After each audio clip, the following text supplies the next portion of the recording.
Okay.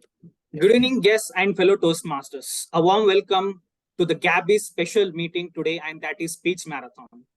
I'm the SA for today's Sergeant at Arms. I'm sure you are excited as I am. Let me highlight few very key points for our meeting. The meeting will be blocked for 2 hours, and you are expected to stay for 2 hours. Your video will be on and audio will be off. Audio should be on only when you are called to speak or need to speak.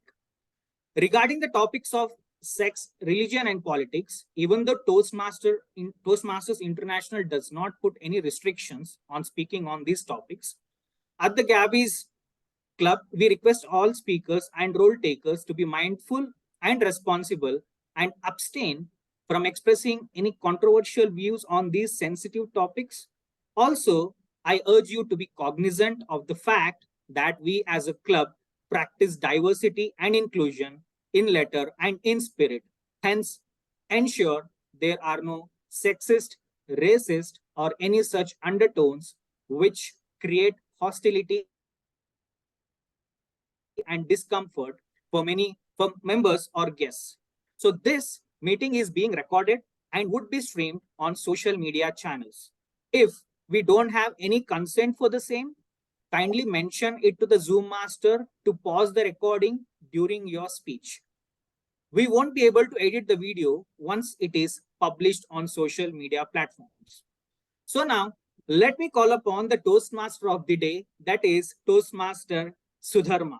But before calling upon the Toastmaster of the day, I call upon the evaluator of Toastmaster of the day, because today Toastmaster of the day, Sudharma, is attempting her manage online project.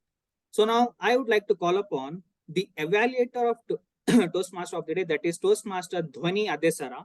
She is the VP membership, Vice President membership of the Gabbys, of the Gabbys Club, and the Area Director of Area 31, District 117. She is a double, triple crown winner and on a journey to complete her second path. She is a personality development coach by profession, an artist by heart, and a menstrual educator by choice. So I pass on the mic to Toastmaster Dhwani to explain the project guidelines of Toastmaster Sudharma. Thank you so much, Toastmaster Karthik. And that's our Sergeant at Arms for today. Can we have a round of applause for him, please? Yes. With that, to my target speaker, she's attempting her level 4 project 2 of the path called Leadership Development. And the project name is Manage Online Meeting. The purpose of this project is for the member to practice facilitating an online meeting or leading a webinar. The key pointers that I will keep in mind as an evaluator is that the TMOD, the member, is in the meeting and is handling how well she's facilitating the meeting and how well the webinar has been organized and how well she's going to use and facilitate the meeting today with her public speaking skills. Timer, please note the timing for the meeting is for the speaker is 20 to 25 minutes. All the best to my target speaker, and back to you, Sergeant at Arms, Toastmaster Kar. Thank you for that description of project guidelines of Toastmaster of the day. Now it's time to hand over the stage to Toastmaster of the day. And as I said, she is Sudharma Perera, and she is a fellow chartered accountant. She is interested in learning new things, getting to know new people, and traveling to new places. And also she is serving as a Vice President Education in Sunday Live Toastmasters Club from Sri Lankan Toastmaster Club. So now I would hand over the stage to Toastmaster of the day, Sudharma Perera. Over to you. Thank you for such a warm welcome to fellow Toastmasters and guests. That was Toastmaster Karthik Venugopal, our Sergeant at Arms today. Can we have a big round of applause for him? A very good evening to all of you. It's my pleasure to preside in over the Gabbys online meeting, speech marathon.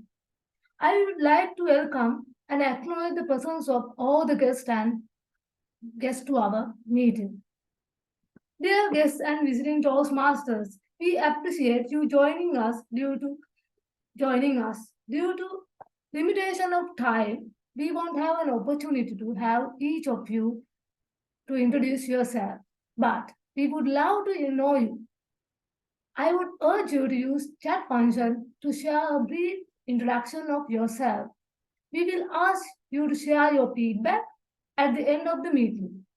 Also, please join the Gabbys guest WhatsApp group by scanning the QR code in our Zoom background. For the benefit of our guest, I would want to reiterate that the Toastmaster is a home to people who wish to face their fear of public speaking. Not only that, if you love to connect and network with others, if you want to hone your leadership skills, Toastmaster is the place for you. It's a safe place to learn, unlearn, and relearn.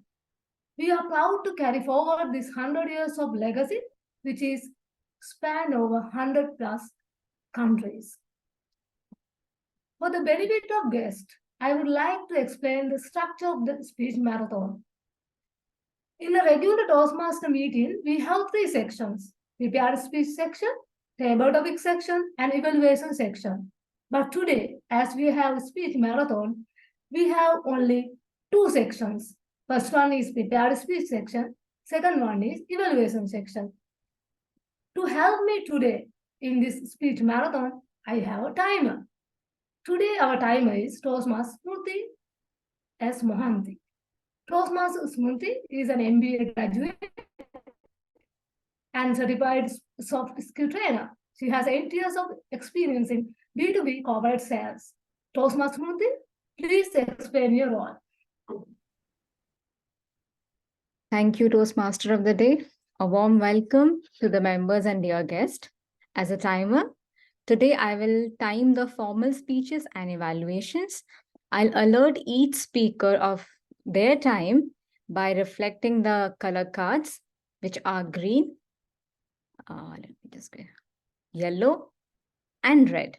So today we have speeches of 4 to 6 minutes, 5 to 7 minutes, 10 to 15 minutes, and 15 to 20 minutes. The timing, the cards will be shown as specified in the agenda. By end of the meeting, I'll share the timer's report once called upon by the Toastmaster of the Day. Thank you. Back to you, TMOD. Thank you, Toastmaster Smriti, for your detailed explanation. Now let's move to our prepared speech section. Today, our first speaker is Toastmaster Rohita Balagopal. Toastmaster Rohita Balagopal has 2 decades of corporate experience. After graduating in economics, she is currently the engagement head of Image Consultancy Business Institute of Karnataka. Today, Toastmaster Rohita is attending her Level 1, Project 1 in Presentation Mastery. The project name is Icebreaker. The purpose of this speech is for the member to introduce themselves to the club and learn the basic structure of public speaking. Timer, please note that the speech length is 4 to 6 minutes.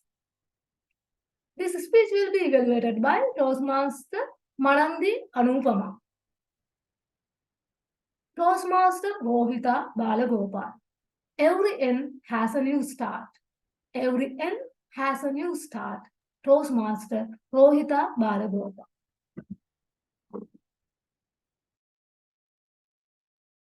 Very good evening to everyone here. So every end has a new start. Every end has a new start. When I was writing my icebreaker speech today, so I was overwhelmed with thoughts that will I be able to fit my life of almost having reached a midlife? Will I be able to tell it in few minutes? And then I thought, I think it's possible. I'll stick to few important things, to humor, bring the lighter side of my life out, because I'm sure all of us know academics and achievements and professions and climbing the corporate ladder. But why did we do things that we really did in life? So that's exactly what I want all of you all to get a glimpse of from my speech today. Like any convent educated girl, my mom was too a convent teacher. So I was a disciplined, nice, introvert child, taking part in elocution. And slowly in life, I decided that I had to address my fears. So as a child, I would stammer. I still do. If I have a rush of thoughts, I still stammer. But I've learned to control it with breathing, with being calm, with having some kind of structure to my thought and not rushing everything. So that's why I joined elocution in school. Then started my graduation. Like all good Indian girls or boys, I had to be a graduate too. And there I was, an economics graduate from Mumbai Mitibai College. But every time I went to the airport, I used to be so enamored by the crew with their poise and grace. They would walk through the airport and they just strutted and flowed through. And I thought I want to be like them one day. So that's when I started going for airline interviews after my graduation. And I did fly for 8 years with Jet and Qatar Airways. This is where I built the grounding of my confidence and my poise, my grooming. I would like to believe that I have it. I'm sure the evaluation, it can be otherwise. But that's where I started to believe in myself, that if I carried myself well, I spoke well, I had the confidence to interact with different people, that I learned as an airline crew. But of course, there are a lot of myths about crew, that they're all beauty and no brain. But I believe otherwise, and I'm sure all of you all will, because airline crews, they are able to evacuate passengers in 90 seconds in case there's an emergency. They can serve 100 to 200 passengers at 30,000 feet up in the air. And we can handle any situation. Could you put me with any difficult passenger, client, with a student, a learner in different phases of my life? I think that it's through my airline career where I learned to be able to go through different types of emergency situations. Then after my 8-year career, then like all girls with blue eyes, I wanted to be married too. And I did fall in love with a flight engineer.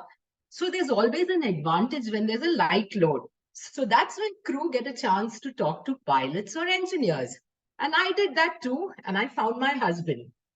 And I left my airline job and felt, oh, I'm marrying this nice flight engineer.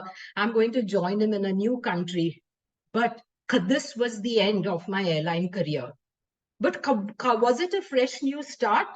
No, it did take some time.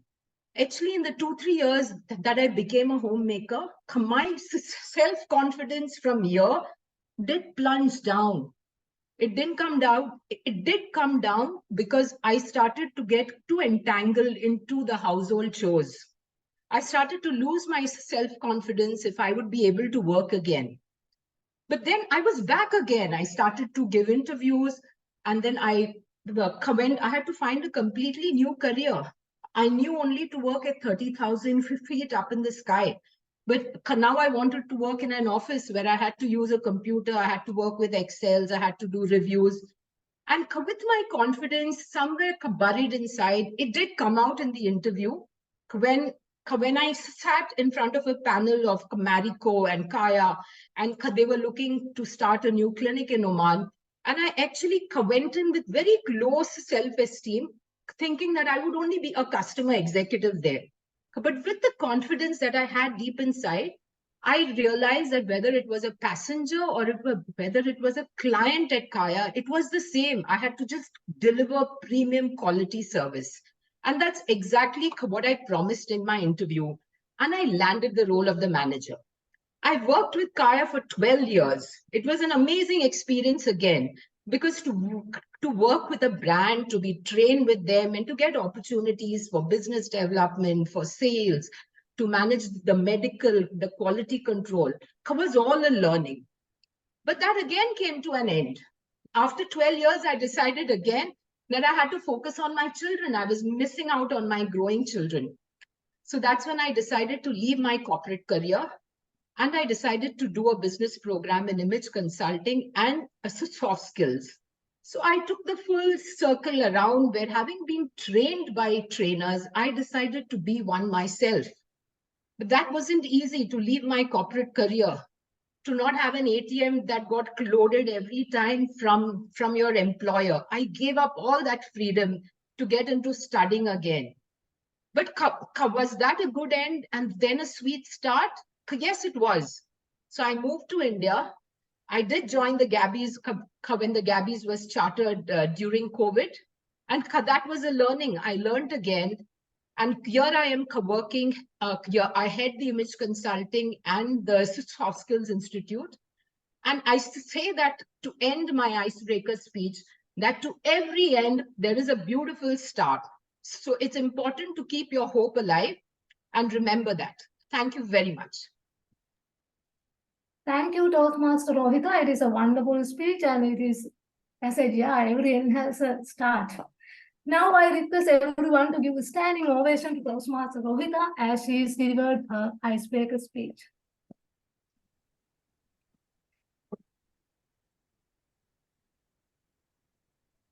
Okay.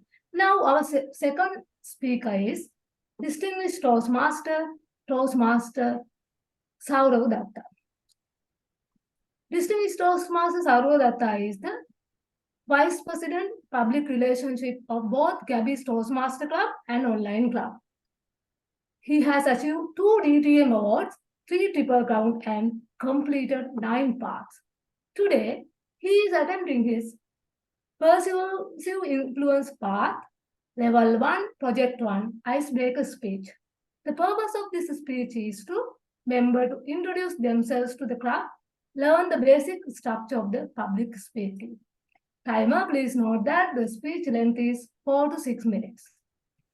This speech is evaluated by Toastmaster Srijita Singh.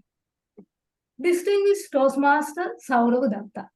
I don't know what to say. I don't know what to say. Distinguished Toastmaster Sourav Dutta. I'm sure this title looks a little catchy and a little dramatic. But you'll be surprised to know this is truth and nothing but the truth. Because till today, 5 p.m., or rather till 5:18 p.m., I did not even have a speech title to share with the Sergeant at Arms. And today at 7:15, I'm standing here, 2 hours from then, standing here and trying to make an icebreaker speech. This is not the first time that this has happened with me, and I don't think this is the last time that this will happen with me, because I belong to a genre of speakers that the world calls the ad-lib speakers. So who are the ad-lib speakers? Many people feel that ad-lib speakers are impromptu speakers. That's actually not true. Impromptu speakers are better speakers, like Joane, for instance, who can speak on any topic unprepared at any point of time and can just kill it. We ad-lib speakers are somewhere in between. We are mediocre impromptu speakers, and we don't qualify to become a prepared speaker because we just don't have the patience to sit down and write a speech and rehearse it. Memorizing anything has never been my cup of tea. And that is the reason the only 2 subjects that I could excel at in school is mathematics and English, because these 2 subjects needed me to understand and apply and not memorize. Subjects which I had to memorize, like biology and chemistry, my numbers would tell the entire story. In biology, for instance, I got 47 out of 100. 20 of that came from practical. The rest 27 was out of 80. That's the theory part. So that's how bad I am at memorizing anything. So give me a speech to write and wrote it down, memorize and give it to you. And forget about 9 paths. I would not even be able to complete 9 speeches in 3 years. Now, when you become an ad-lib speaker, this kind of a challenge is very natural, where you get into a speaker's block. You don't just feel like speaking, because speaking for us comes from here. A lot of the things that we say because we feel it. And when we go on saying, we twist the plot, we twist the story, we twist the narrative to suit the audience. For example, before I started the speech, I had no inkling that I would be including Joane as a character in my speech. I did that as I started speaking because I saw she was sitting here. If it was Aparna, and if Aparna is still here, I don't see her. Yes, Aparna is here. If she would have been on camera, I would have probably mentioned Aparna as well. That's the advantage of being an ad-lib speaker. You can twist and turn your speech based on what the audience needs, what the audience will need, what the audience may want to hear. The challenge is, as I mentioned, sometimes you get into a speaker's block. Sometimes you don't know what to speak. And if the audience is super critical, then they will pick you on that. What kind of a speaker are you? Every second line, you take a long pause, and they wouldn't be entirely wrong either. Now, why am I an ad-lib speaker? I already explained to you that memory is not my thing. But there's one more reason why I'm an ad-lib speaker. It's because the way I have been raised. So I come from a family where my mom was my dad and my dad was my mom. If this sounds a little bit cryptic to you, let me decrypt this for you. So when I was, so my mom used to work for the defense. And I know it sounds exciting, and it was really exciting because not only did she work for the defense, she actually used to work for one of the agencies. Which agency she worked for, I still don't know. What I only know that she was an expert in explosives. Yes, I had a mom who was an expert in RDX. So people who you thought that they had got difficult and tough moms, deal with my mom. So this RDX mom of mine had actually spent most of her life working hard and the rest of her life raising us to the best of her ability. What she had taught us is to prepare for the unprepared, because our life never went on a perfect trajectory at any point of time. There would be days when mom was supposed to be back and she would probably be back after a week. Where she was, what was she doing? God knows. I mean, probably God doesn't know. Forget about my dad. Full marks to my dad for never raising an eyebrow, suspecting, asking, where were you? Who were you with? What were you doing? What's going on? It needs a very trusted partner to have that kind of a conviction in a relationship. And that's why I have a lot of respect for both of my parents. And because my mom was always busy doing what God knows, my dad was doing what we know, and that's raising us. So when we were in, I spent a little bit of my schooling in the central school. And in one of the papers, I got 100 out of 100. Now, if that sounds very impressive, let me give you the secret. I didn't even appear for the examination. My dad was really worried. How did he score 100 without appearing for an examination? So he went and did a little bit of deep dive. So it so appears that the teacher had asked me that why did I not appear for the examination? And I said that both my parents were working and I could not, come for the examination. Then she said that, what do they do? I said, my mom washes clothes and my dad washes utensils. That's true because they used to do both of that at home. Yes, my dad used to wash utensils, wash clothes. And this is the time I'm talking about where the society was much more patriarchal, much more misogynistic than you see today. So that got me the 100 out of sympathy score. That was entirely a sympathy score. But the lightest things aside, what has happened is because I've been raised by a truly progressive feminist father, I have turned out to be a feminist myself. Not the exact feminist by the copybook terms or the textbook terms that you know. I would probably never see me on the street with a candlelight or a hashtag Me Too. But you would see me rooting for everyone and anyone who believes that gender should not come in the way of success. So that's me in 4 to 6 seconds, thoroughly unprepared. I still don't know what I said, but if it did make a mark, if you know me slightly better, my job is done for today. Toastmaster. Thank you, distinguished Toastmaster Sourav Dutta. Yeah, it is parents are like that, and it is very much grateful to hearing your speech, although it is an impromptu speech. I request all of you to give a standing ovation to Toastmaster Sourav Dutta because he did his icebreaker speech today.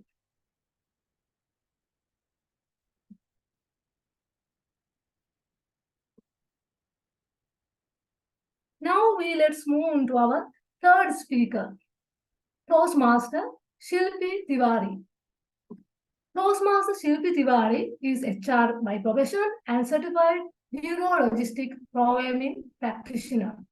She loves to sing and dance and paint. Today, Toastmaster Shilpi is attempting her level 1 project for evaluation and feedback in path of persuasive influence. The purpose of this speech is to practice applying feedback and serve as a speech evaluator during a CAB meeting. The purpose of this speech is for the member to present a speech and receive feedback from the evaluator. Timer, please note that the speech length is 5 to 7 minutes.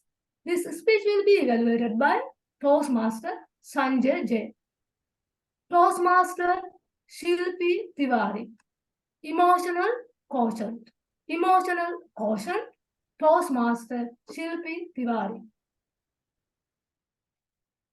I would request everyone, may you please close your eyes for a 15 second and just recall a moment that you have cherished in this August month, or you just met with your favorite person in this month, your happiest moment. I just request, can you please close your eyes for a 15 second? That would help. I just request, please. Just feel that moment that you have met that person, or the happiest moment that you have spent. I can see some smiley face. Yeah. Thank you so much. You can open your eyes. So what exactly we did? We have raised our emotional quotient or emotional intelligence. So good evening, my fellow Toastmaster and dear guest. Emotional quotient simply refer to ones who have the ability to deal with any situation and to control over it. The ability to control the impulsiveness. And it can happen once you are aware about your emotion and you know how to control it over any situation. So the people who have high emotional intelligence, they have the ability to identify and describe the person what he's feeling. They have the empathy of feeling towards them. They are very sensitive about their feeling.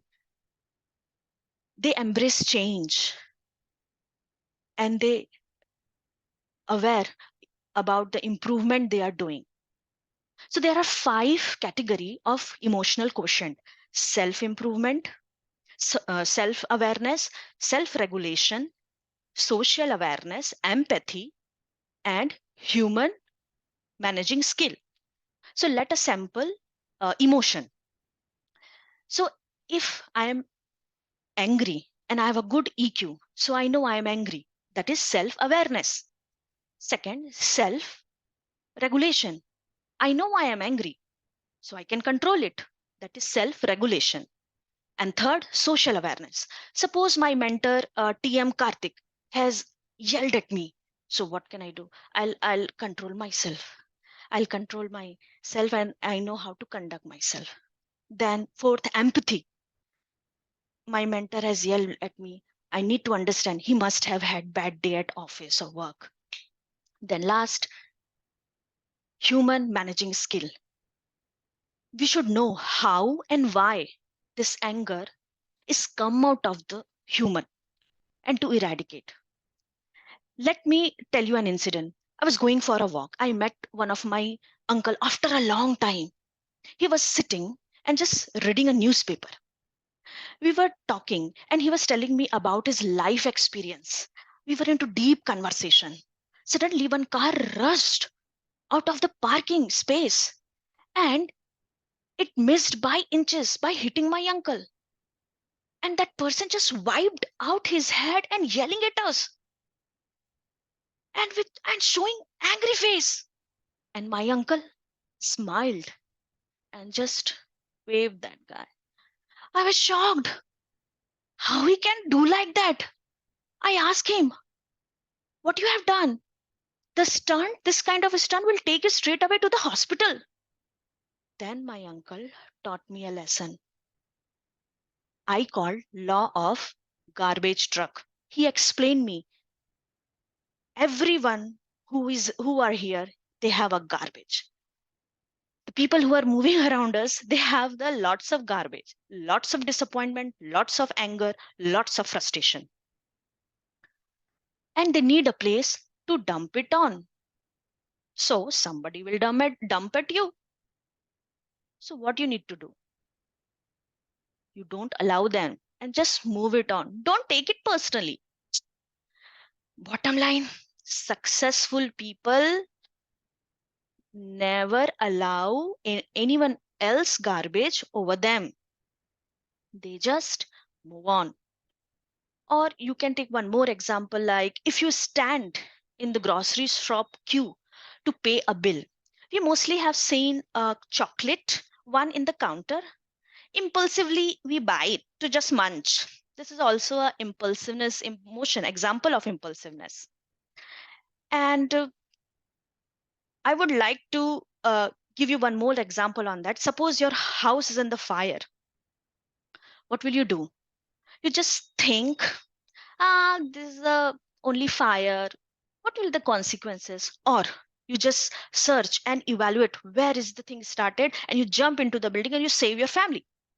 We all human beings are only based on emotion. We work with, behave, and talk on the basis of emotion instead of logical thinking. So I just want to play a game with you people.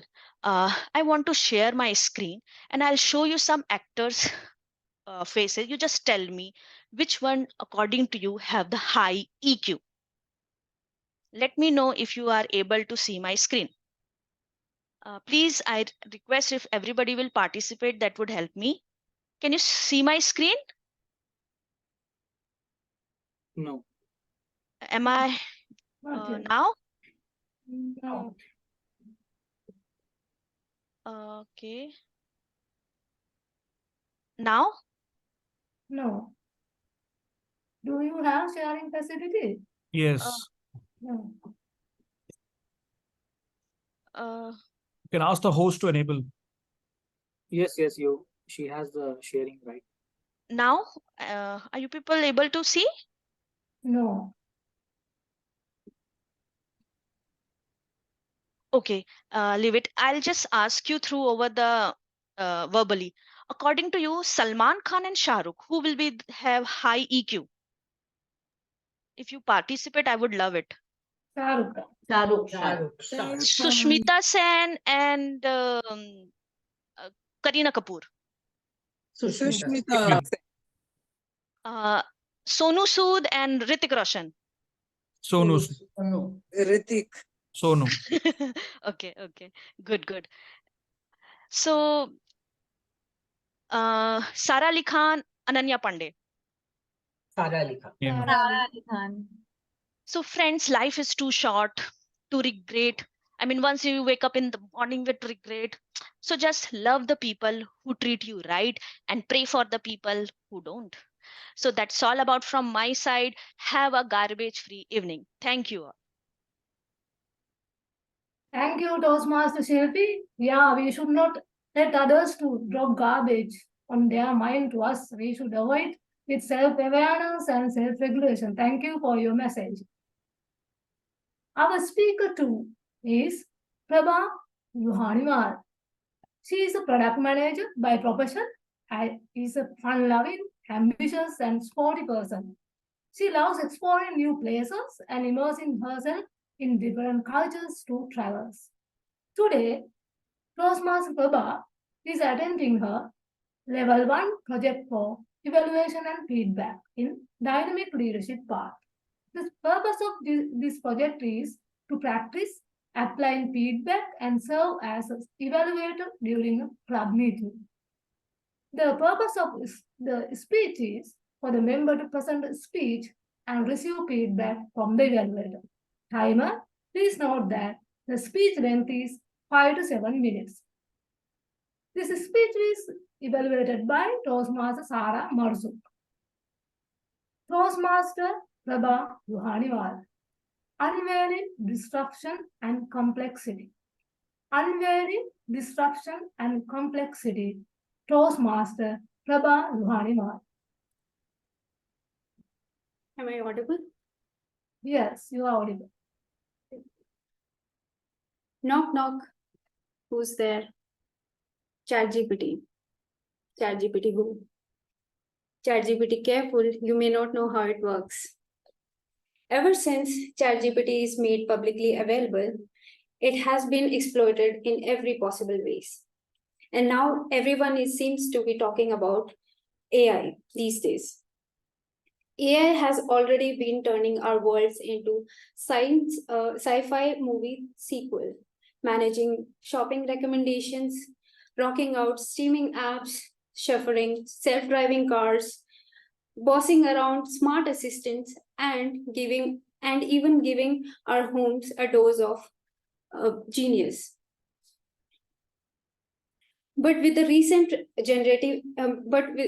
recent wave of generative AI, which uses complex models trained on billions of data and images produced by from the open internet to produce images, text, and voices, it has set a stage for disruption. With COVID disruption, we bounce back, but with this, it's never the same again. AI is definitely making our lives easier, simpler, and healthier in so many ways. But it can pose serious threat to our rights and society as a whole. But before I talk about some of the threats of AI on humanity, I would like to discuss two of the potential and exciting opportunities from AI. Number one, imagine an AI analyzing genetic databases and connecting that with our food responses and making a remarkable pattern recognition. And now when you engage with the AI, it advises you the exact or precise diet based on your local nutrients and alarm us in case there is a threat of disease. Now, with AI, now with this AI, now with the AI, you will now this AI will know us more than we know ourselves. Second, our education system is like one size fit for all. And only few of us are happy with the learning, right? Because it doesn't care if you are dyslexic, if you are an audio learner, or video learner, or visual learner for that matter. Now imagine a student is given an AI-based tutor, which is constantly adapting with his pace, learning, and I'm sorry, can I take the break? Okay. Timer, can you stop the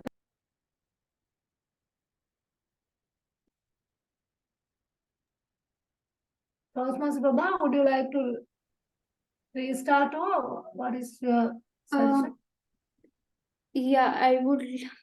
Can I come again in the last? Okay, we will move to our next speaker then. Timer, please note your time for Toastmaster Prabha. Thank you, Toastmaster Prabha. Now let's move on to our fifth speaker, Toastmaster Samita Kar. Toastmaster Samita Kar has 30 years plus years experience in the academia as a principal and now as a trainer. Today, Toastmaster Samita Kar is attending her level 4 Project 1, managing a difficult audience in presentation mastery course. Path. The purpose of this project is for the member to practice the skills needed to address audience challenge when he or she presents outside of the Toastmasters club. Timer, please note that the speech length is 10 to 15 minutes. This speech will be evaluated by Toastmaster Neha Jain. Attention all Toastmasters and guests. Toastmaster Samita will be interrupted by already selected interrupters in the meeting. Only the designated interrupters will interrupt Toastmaster Samita, and other than that, no one else is allowed to unmute and interrupt Toastmaster Samita. If done so, they will be muted. Toastmaster Samita Kar. Habits, good, bad, and the killer. Habits, good, bad, and the killer. Toastmaster Samita Kar. Hello and good evening, my fellow Toastmaster and the guests present today. With the raise of your virtual hands, show me how many of you are aware of that bad habit that you have. Yes, please show the bad habits. I can see a few. With the raise of your virtual hands, show how many of you know your good habits. We are aware of our good and bad habits. But what are these habits? Habits are something which we do on a regular basis. Come, let us dive deep into what this habit actually is and what does it bring us to. Habits are those tiny little compact things in our life which either make us or break us. Good habits that help us reach us to the position that we want to reach. It may be walking every day. It may be exercising, having a cup of tea with your loved one every single day. It may be eating clean. It may be working on your career. All these habits make us the best version of ourselves. But Samita ji, I want to ask you something here. While we're talking about habits, now habits are something which can be bad and good, like you mentioned. Now, if I have a bad habit, why do I want to even change it into a good habit? For example, I love to procrastinate. Then why should I change that aspect of mine? Like it's like I'm not being myself. I'm just trying to be somebody else. Yeah. Thank you, Dhwani. It was a good thought. But hold on to your questions. We will definitely answer it at the end. Now, let us take the example of Mr. and Mrs. Ghosh. Both in their 70s, they walk every day for 1.5 hours. They are very fit and fine. Suddenly, they thought that they want to visit the Char Dhams, that is Gangotri, Yamunotri, Kedar, and Badri. No, not by helicopter. They wanted to trek to those places. And lo and behold, they could do it. People half their age were panting while they were going, but these two effortlessly climbed up those mountains. Why? Because they had this good habit of taking care of themselves by walking every day. Or take the example of Sandeep and Videsha, both very busy working professionals. They know that they cannot spend much time. So what did they do? They made it a point to Toastmaster Dhwani, dinner. Can you tell me that have you been to Gangotri anytime? Toastmaster Dhwani. Karthik, Toastmaster Karthik, do you have something to share with us? No, I was asking Toastmaster Dhwani that if she had been to Gangotri anytime. Yeah, in the end, when we'll be having the question answer session, you can definitely ask this. So they had this habit.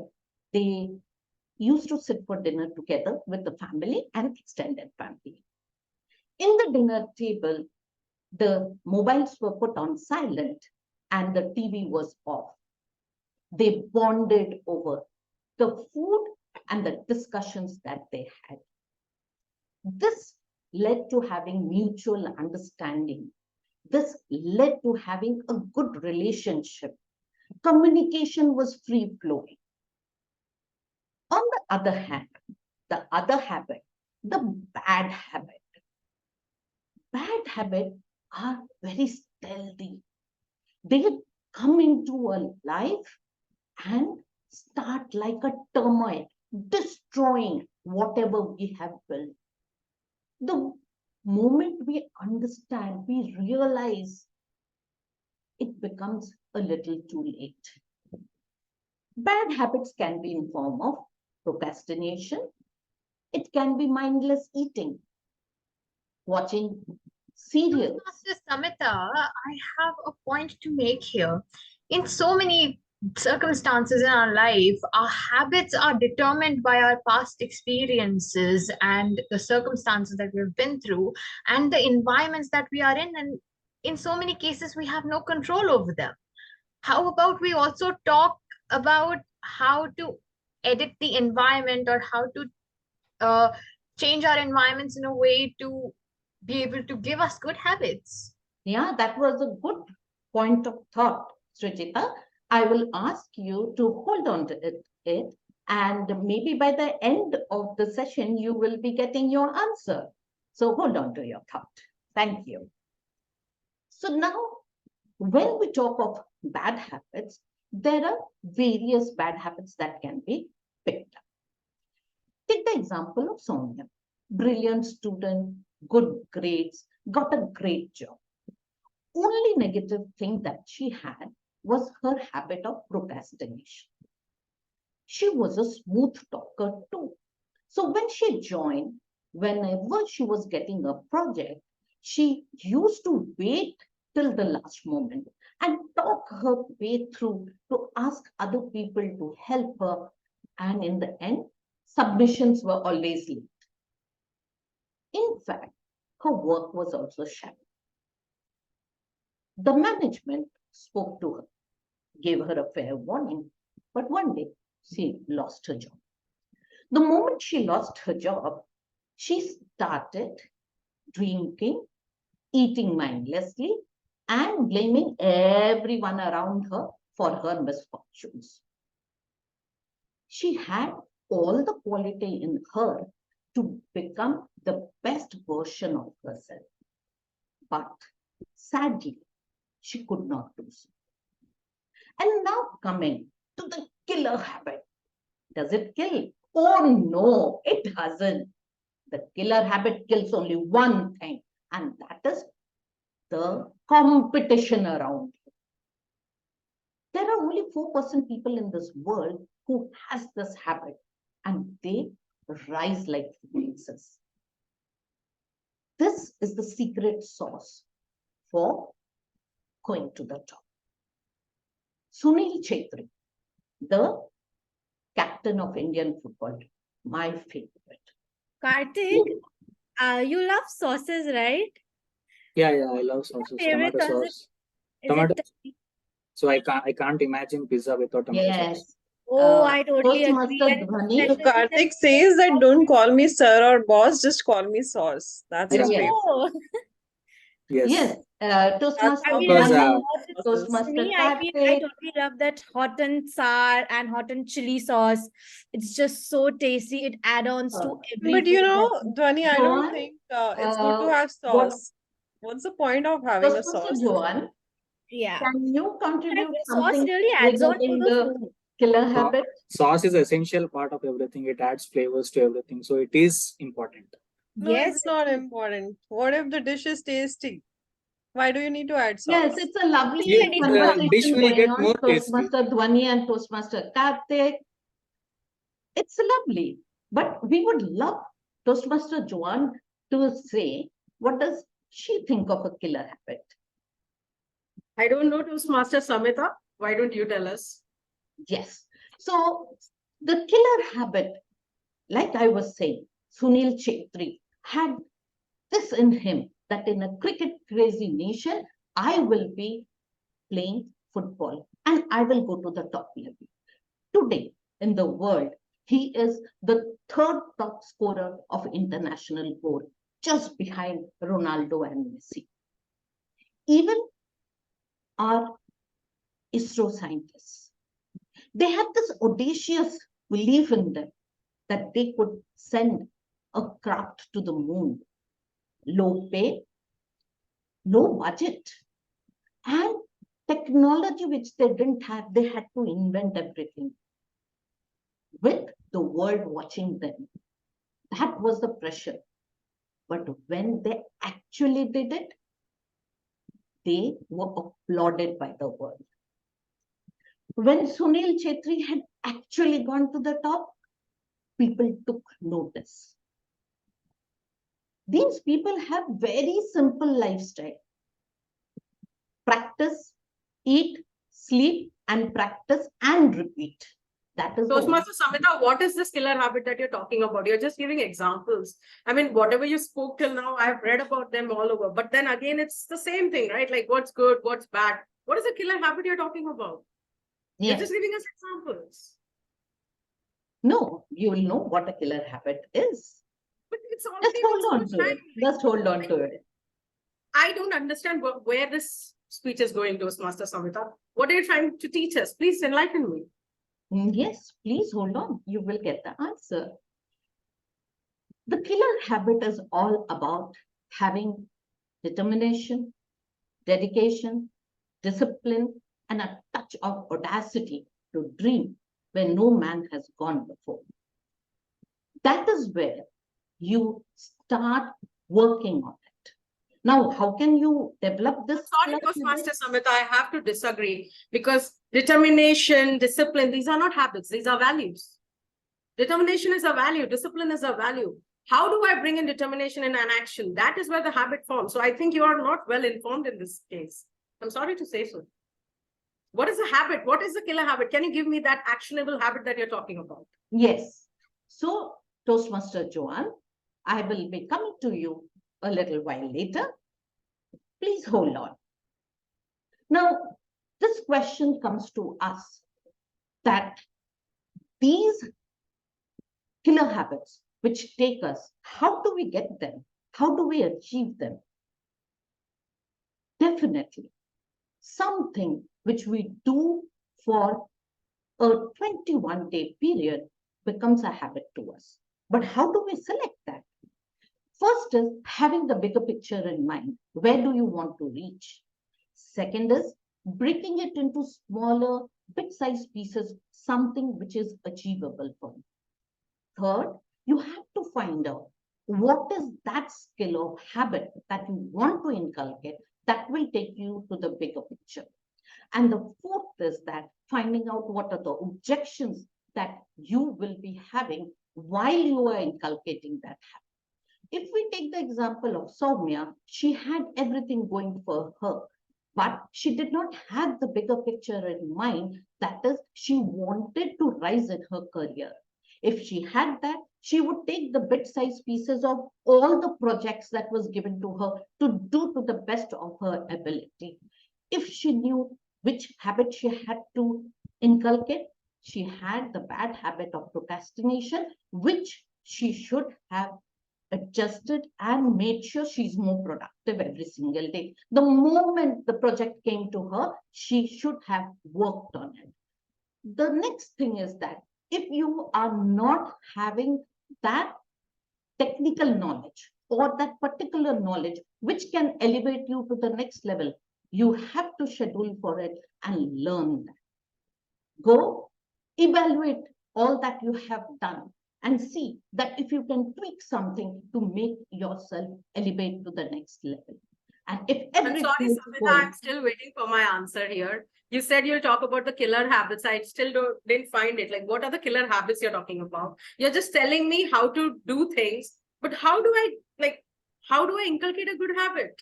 Yes, this is the in case of Soumya, you said procrastination. She shouldn't procrastinate. So what should she do?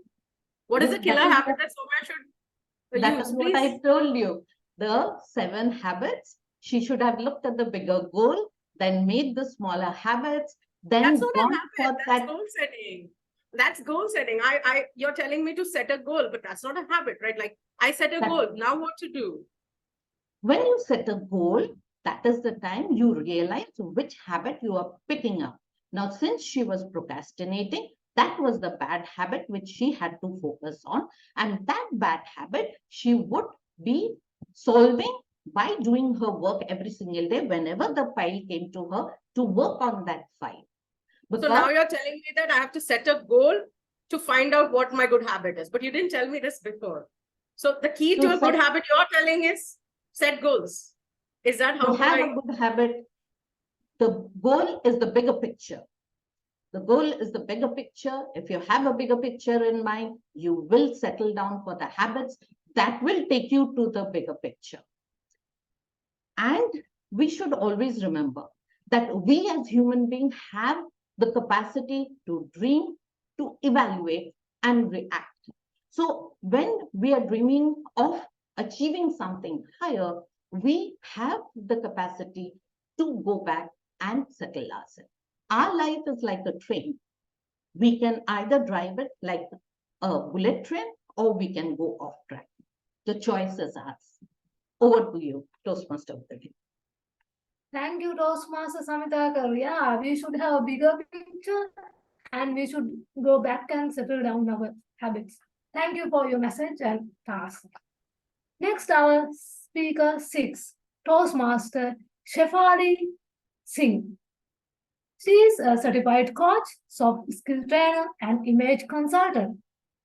She aims to enable transformation through shifts in behavior and personality by coaching and mentoring her clients. Today, she is attending her Level 4 Project 1 question and answer session in Effective Coaching Path. The purpose of this project is for the member to learn about and practice facilitating a question and answer session. The purpose of this speech is for the member to practice delivering an informative speech and running a well-organized question and answer session. The member is responsible for managing time, so there is adequate opportunity for both. Timer, please note that the speech length is 5 to 7 minutes. The speech is delivered by Toastmaster Joane Joseph. Toastmaster Shefali Singh, Inside Out. Inside Out, Toastmaster Shefali Singh.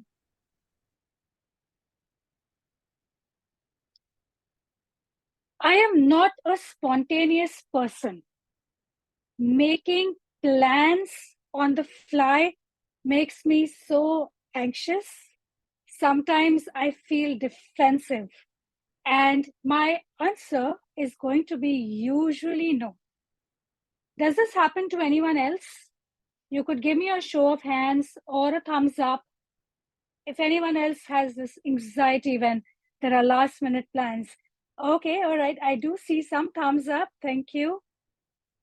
And it's not just about saying no. It is the discomfort, the uncomfortable feeling that we get when we say no to someone. Because you find yourself making excuses that don't stick. And there's another part of that wherein you always feel that you're missing out on something, or your friends are having a better time, but just because you did not want to get involved in that last minute plan, you're just going to be missing out. So, well, all this kind of changed for me when I took the Myers-Briggs type personality test, and this was a couple of years back, and I recognized my personality type, which was ISTJ. We're not going to get into that, but I will talk about one of the spectrums which helped me realize why this was happening. So that is judging and perceiving. So according to the test, I was very much on the judging side. And what do judges do? They are very planned. They make to-do lists. They are extremely structured in their approach, as opposed to perceivers who are more flexible. They are okay to just make plans on the fly, or they're easygoing. And those are the kind of friends I have. I think, opposites always attract. So once I recognized this, and I started thinking to myself, I am like this. This is my personality. I need to be aware of it and then accept it. In fact, 54% of the population that took the MBTI test was on the judge's side. And this is a spectrum. You can be anywhere on the spectrum. It is not one is better than the other or the other is better. So when I took the test, I also saw two things happening, that there are more people who struggle with this constant fear of saying no because of something that they are inherently not comfortable doing. And I also recognize that it is okay to feel like this. In fact, today our TM, Ms. Shilpi Tiwari, spoke about the 4 components of emotional intelligence. However, I am not going to be speaking about all those 4 components. I will talk to you more about creating this self-awareness. Because the more you delve into yourself, the more aware you become of your own being, the better you are able to communicate that to others, the better you are able to find those discomforts and see how you can overcome them. In fact, when I was writing this speech, I did a lot of research, and according to one psychologist by the name Tasha Urich, 95% of the population, they think that they are self-aware. However, would someone like to guess what actually is the percentage of people who are self-aware? Anyone? You can unmute yourself and guess. I will repeat that. 95% people think that they are self-aware. What, according to you, is the percentage of people who are actually self-aware? Maybe Any less takers? 10%. 10%. Absolutely, bang on. It is 10 to 15% of people who are actually self-aware in the true sense of the word. Now, we know this. We know that there is a lot of merit in being self-aware. We know that it helps build emotional intelligence. However, how do you do it? There's a lot of tools available there. There are a lot of articles available online. There are a lot of things that you can do. Nothing is going to work till you actually make it work, till you actually start putting it into practice. And when I was hearing our Toastmasters Samita talk about habits and practice, I was like, yes, exactly. Your determination to do something is the starting point. But I am still going to give you some ways that you can incorporate this self-awareness. And the first one is self-assessments. So here I'd like to say, KYC, which is not know your customer, but know your core. Each one of us is responsible for our own self. We spend hours understanding other people, and we don't even spend minutes understanding ourselves. So you can take self-assessment tests like the MBTI, the one that I took. There is one that I highly recommend, which is the Gallup's Strengths Finder. What that does is it focuses on your strengths. While it is a good idea to build yourself, to work on your improvements, but why do we not pay attention to what we are good at? So I changed the narrative. I am not uncomfortable with saying no. I'm not uncomfortable with making last-minute plans anymore. I just like to be more structured. And that is a strength. So one of those things came out from the Gallup Strengths Finder. There's DISC tests. There are multiple. There's a plethora of tests that you can take to become more aware of who you really are. And once you do that, accept yourself unapologetically. We do not have to be sorry for who we are. So I am a soft skills trainer, and I do a lot of sessions, again, around emotional intelligence, around communication. And inevitably, in all sessions, there is one thing that comes up. But Shafali, I'm an introvert. Oh my God, it's not a disease. It's okay to be an introvert.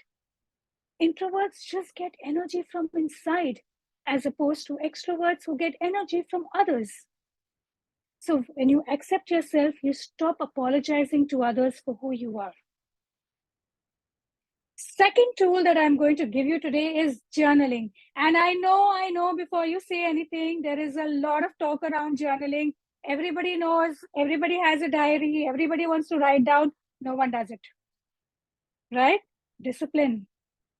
So while there is a lot of merit in journaling, until you don't recognize why it's important, you will never get to do it.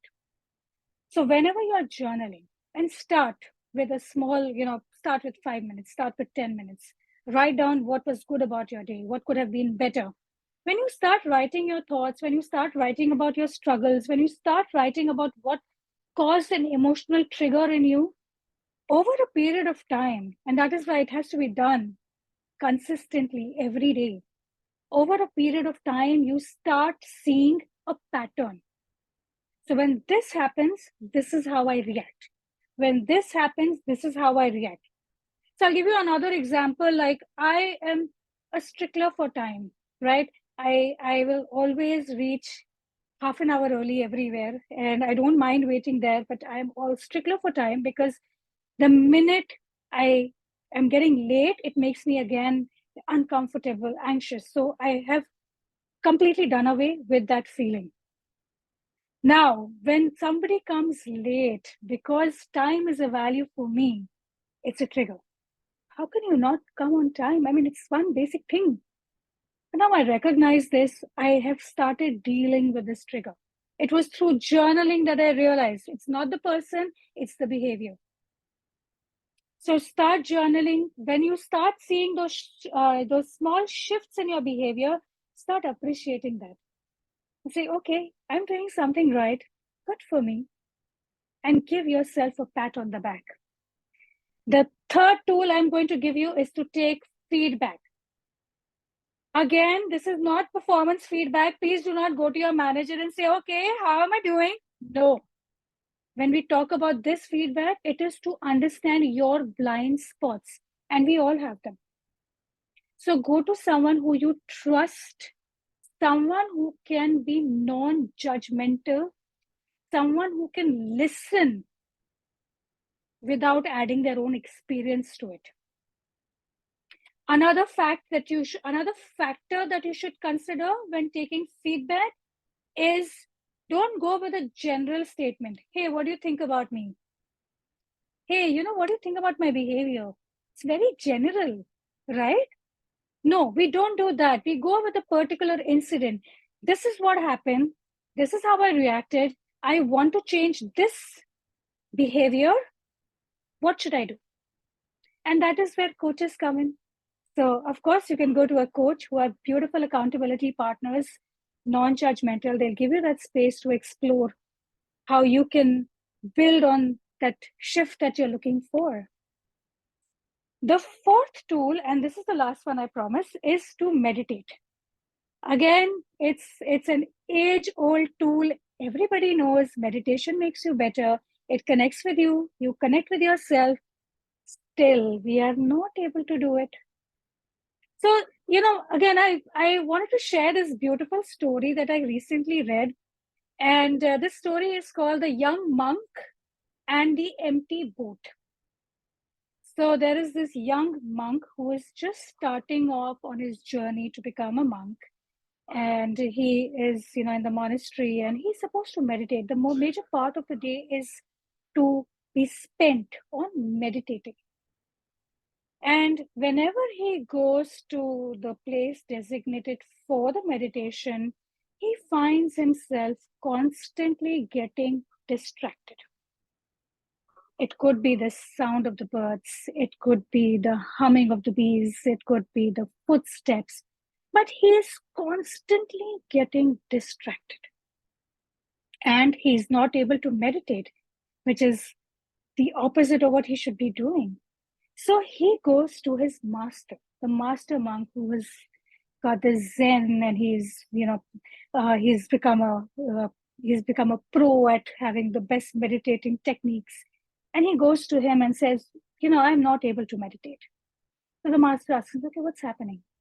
There are bees who are humming everywhere. Okay, what's happening? There are these, birds that are chirping and the trees that are hustling and the wind that is blowing. And the minute he starts talking, he keeps on getting more and more agitated. So the old monk, his master, says, "What is it that is really making you angry?" He said, "I don't know. It's all these noises.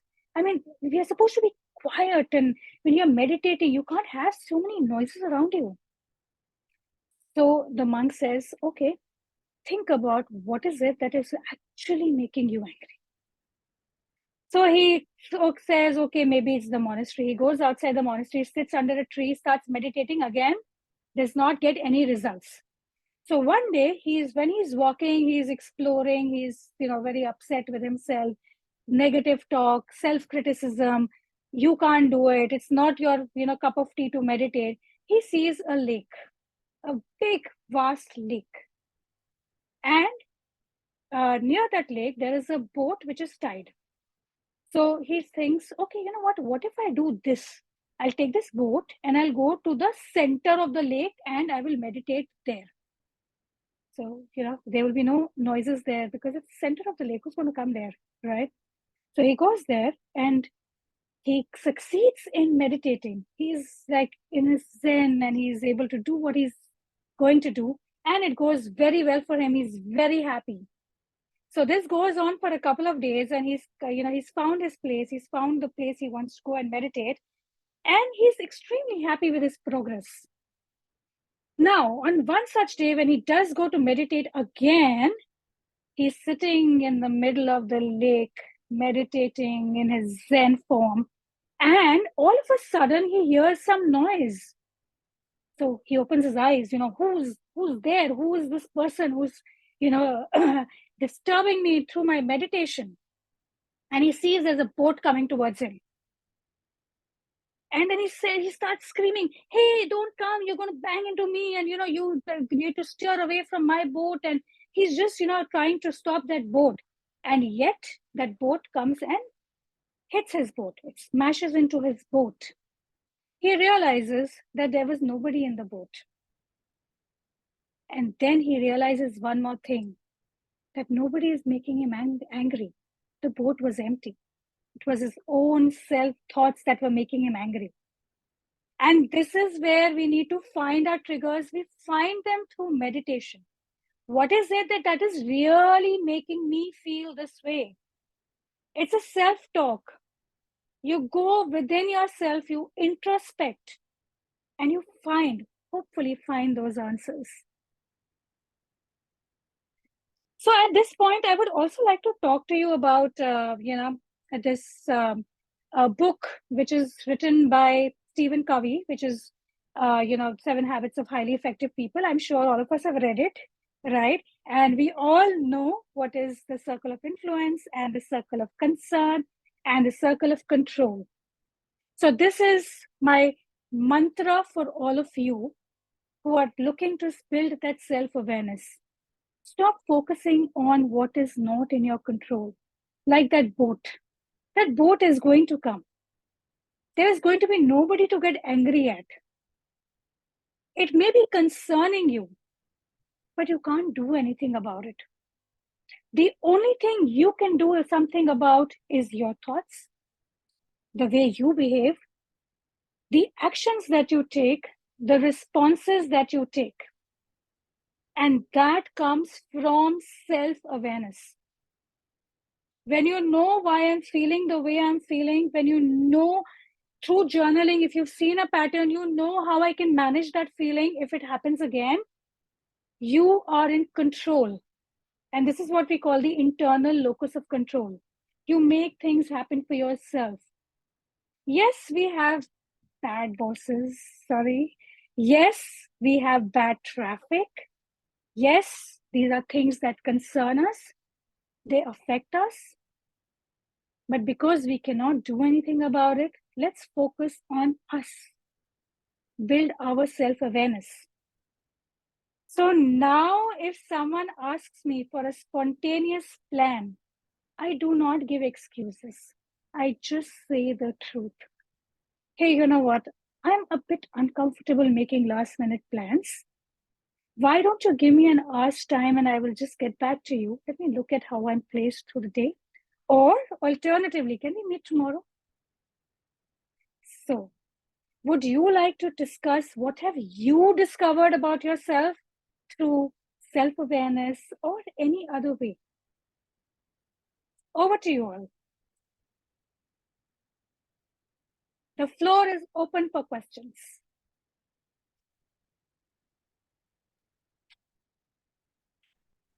I have a question that when did you started your journey of self-discovery? So it's been a continuous journey. I mean, you cannot say today I will be more self-aware and tomorrow I'm not going to be. It happened, of course, maybe in the last 10 years where I was also thinking about what next for me. And I've always been a very introspective person. So yeah, it's been a journey. But if you ask me in a structured way, ever since I embarked on my journey to become a coach, that self-awareness journey has become stronger for me. Thank you. Thank you. Let's hear some more questions. Aren't we all curious what happened to that monk? Did he actually finally get his meditation right? Did he achieve the Zen that he was looking for? What do you think? I think he got it because the moment the boat was empty, that realization must have hit him that everything is within us. Right. And the realization came through the fact that he understood he was getting angry at nothing. Right. I'm sure he did. Sure. He's the one who sold his Ferrari, I've been told. Okay. What are the questions? Yes. This is Priyanka. I'm sorry I can't switch on the video right now. Okay, my question would be very well, as you mentioned, it's very important that we spend some time and we need to have to undergo through the self-realization. But sometimes in this very chaotic life that we have, it is so difficult, even though we are aware, to give that time for ourselves. So if there is something very quick things that you could probably, suggest or help us understand, what could we do? Because this doesn't strike us every time, even though we want to go through that process. Absolutely. And you're absolutely right on point here that we have busy lives. So start small. Start with 5 minutes. If you cannot find 5 minutes of your own time in your own day, you have a problem. So we call this owning your time back. Make a calendar, see where your time is getting spent, and see what are those opportunities where you can own your time back.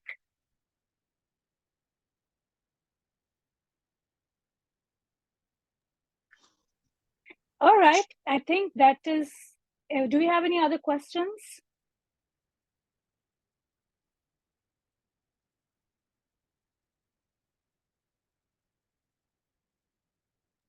Okay, all right. Could you help, like when the previous, almost in a similar line as the previous question. So when you started, you said you started during your coaching, but before that, there would have been a time of realization.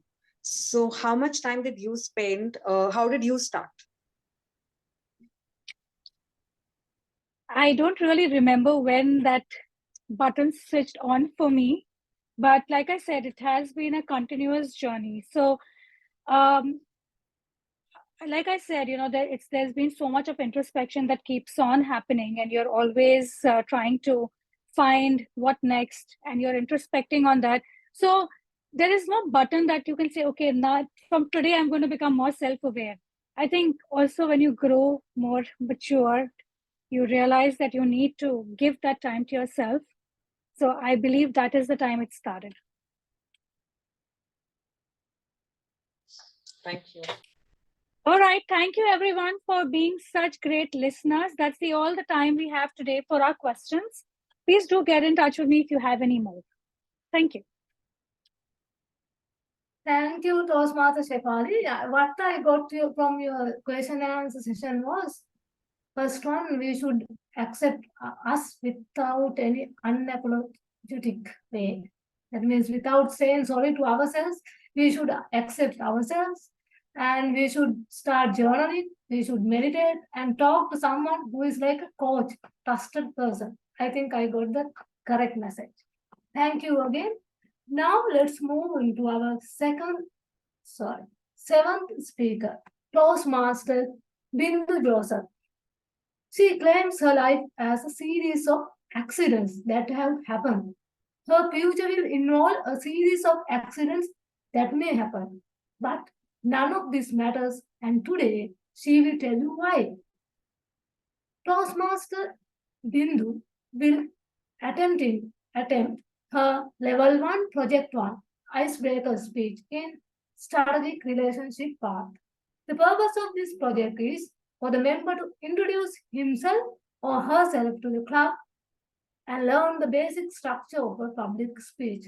Timer, please note that the speech length is 4 to 6 minutes. This speech will be evaluated by Toastmaster Awarjana Dissanayake. Toastmaster Bindhu Joseph. Accidents are not really accidents. Accidents are not really accidents. Toastmaster Bindhu Joseph. Everything in life happens for a reason. How many times have you felt like punching a person in the face if you hear a statement like this? Can I see a raise of hands? Not one.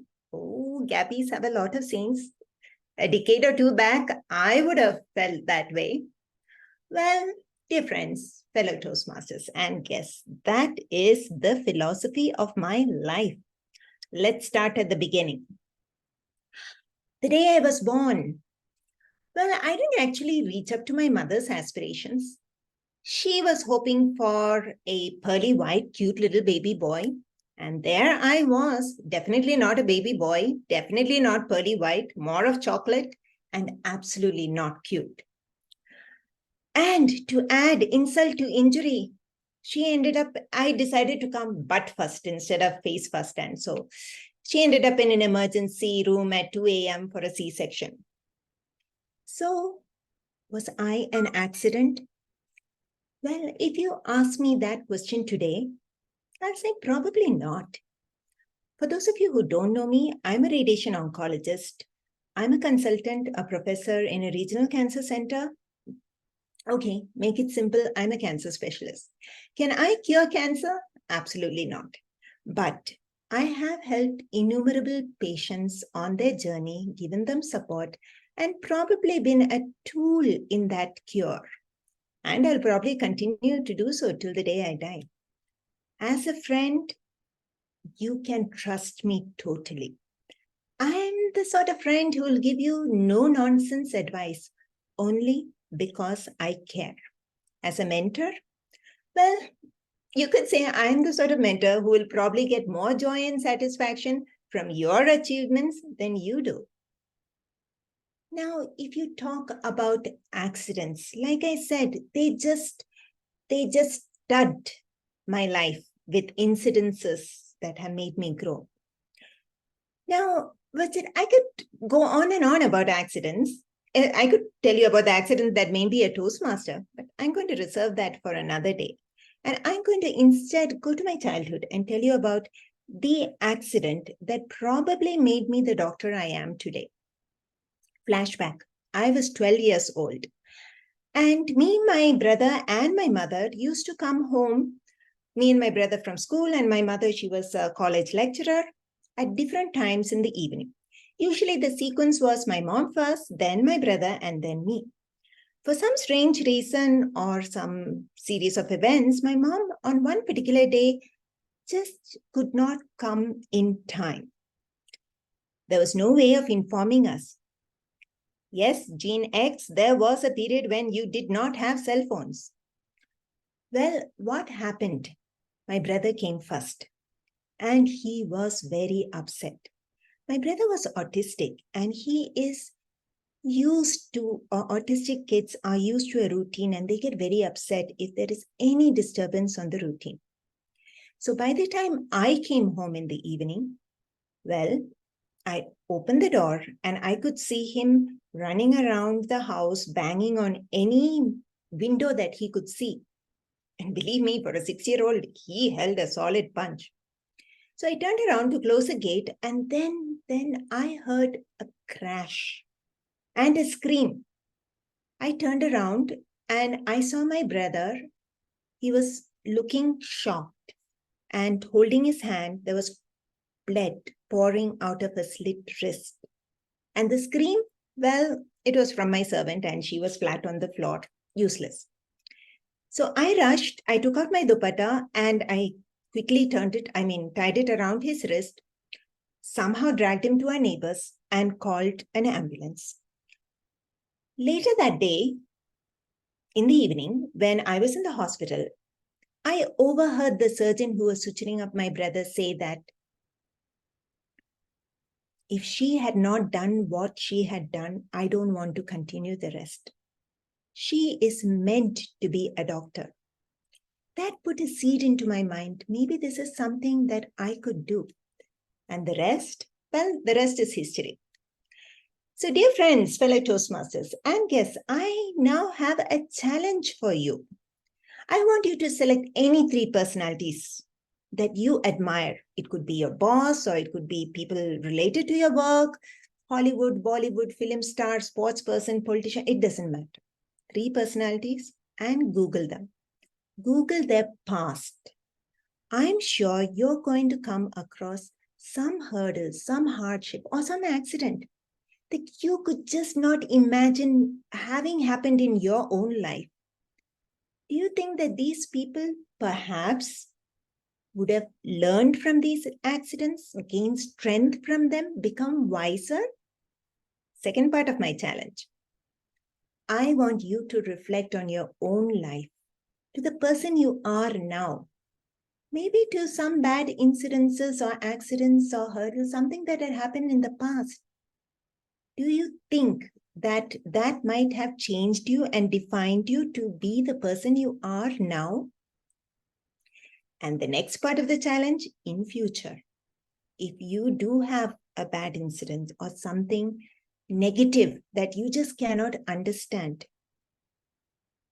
I lead you to reflect and just think, perhaps, have I learned something from this? Am I stronger? Or more importantly, am I more compassionate? Do I feel more compassionate? Can I understand people who have undergone this before? And I'm telling you, maybe you will join me to think that accidents are not really accidents. Back to you, Madam Toastmaster. Thank you, Toastmaster Bindhu Joseph. Now I would like to invite all the Toastmasters to give a standing ovation to our Toastmaster Bindhu Joseph since he made the icebreaker speech. Now let's move to our 4th speaker again, Toastmaster Dhwani. Unveiling disruption and complexity. Unveiling disruption and complexity, Toastmaster Dhwani. Am I audible? Yes, you are audible. Thank you. Knock, knock. Who's there? ChatGPT. ChatGPT who? ChatGPT, careful. You may not know how it works. Ever since ChatGPT is made publicly available, it has been exploited in every possible ways. And now everyone seems to be talking about AI these days. AI has already been turning our world into sci-fi movie sequel, managing shopping recommendations, chauffeuring self-driving cars, bossing around smart assistant, and giving our home a dose of genius. But with the recent wave of generative AI,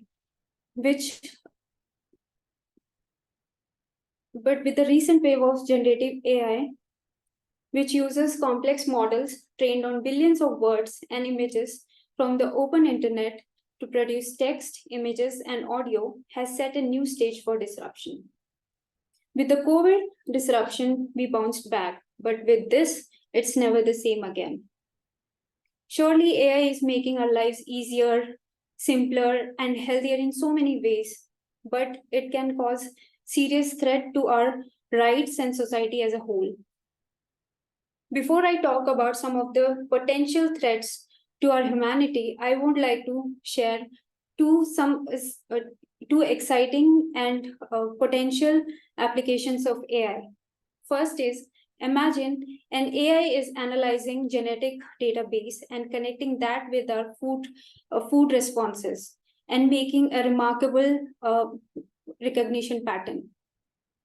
And then when you engage with AI, it predicts the precise diet based on your local nutrition, and then it also alarms us in case there is a threat of potential disease. Soon AI will know us more than we know ourselves. Second, our education system is like one size fits for all. And only few of us love schooling, right? Because it doesn't care if you are dyslexic, if you are an audio learner, if you are an visual learner or video learner for that matter. Now, in this case, imagine a student is given AI-based tutor, which constantly adapts with his pace, his learning capabilities, and bringing him the information at his level. Now, you might be thinking this AI might isolate the student from the outside world. Well, what if with this AI, and first we bring 10 students together and then let AI encourage these students to interact with each other, build stuff together, and exchange information with each other. With this, the nature of teacher changes, the nature of doctor changes, which is why education and healthcare are the biggest disruptions right now. Now, you all might be thinking, that all sounds great. AI can do what humans can do, only better and faster. And I am a human. What happens to me? Well, this is a very good question. And unfortunately, there is no answer. Basically, whatever that you can do in front of laptop or your computers, the bar raises. The quality expectations becomes higher. Maybe AI won't replace humans, but may replace humans, but humans with AI replace humans who are not using AI. And this is one of the threats to us and our jobs. Second threat, fake news. We all know that fake content is always circling around. But now that AI can create fake news, fake images, fake voices, it creates a serious danger to the information that we receive. This is a serious concern from an individual to a community to the society, because many of us don't have anchors anymore. And it will become very difficult for us to find out the truth behind what is going on around us.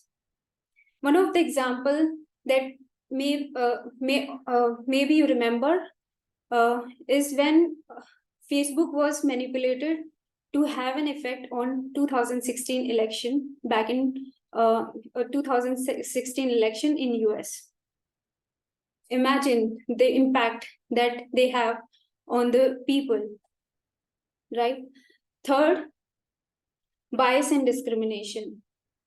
When I asked ChatGPT to crack a joke on Indian, it did so. But when I asked to do the same thing for Afghanistan, it suddenly wanted to have respectful interaction. Do you already see this bias? Now consider it from broader implications.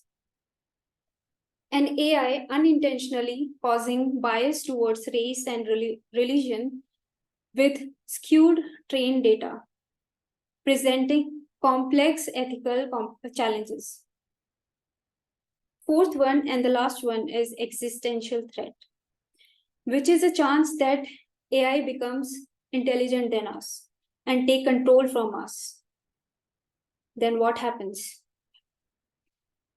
I know it all seems like far-fetched possibility, but hey, ChatGPT also happened. Did we ever thought of that?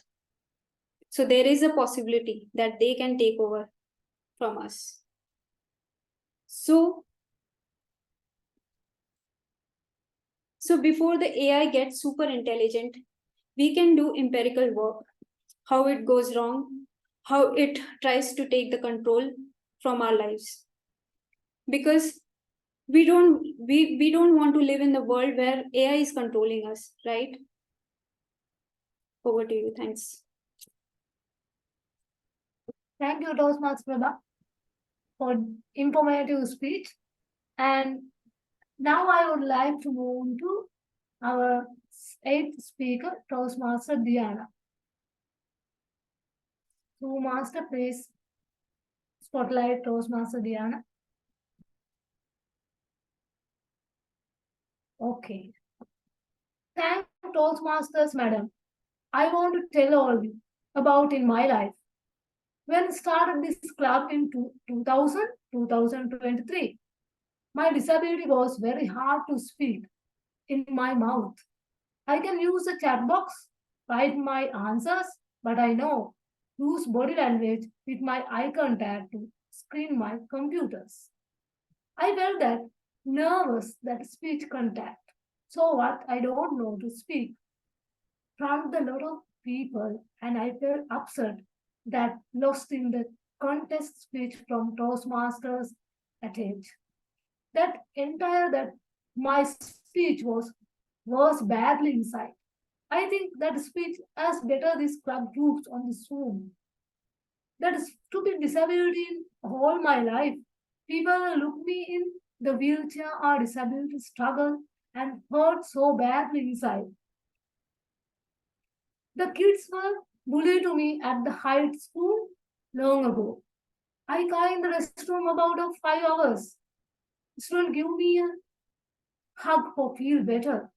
My boyfriend said to me, go from dance for date night. But I know that high schools are different stuff in my life. I love to learn a human body, a computer lab. Part of my life about Zoom College. Thank you, Toastmaster Diana, for this wonderful speech. And I was very happy to read out your speech also. Thank you, thank you.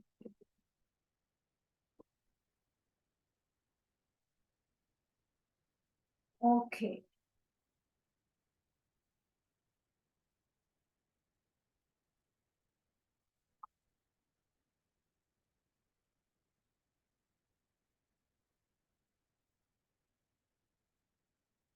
Now this is the prepared speech session end. Today we don't have call-in for prepared speeches as we had 3 icebreaker speeches. Let's move on to our evaluation session. Our first speech evaluation, Toastmaster Rohita Balagopal's speech will be evaluated by Toastmaster Manandi Anupama. Toastmaster Manandi Anupama is president of Kakiawa Toastmasters Club. She is always open to learn new things, love to read books, and listen to music in her spare time. Toastmaster Manandi Anupama, over to you. Thank you, Toastmaster, for the wonderful introduction. Fellow Toastmasters, dear guests, and especially Toastmaster Rohita. Wow, what a great icebreaker speech you did.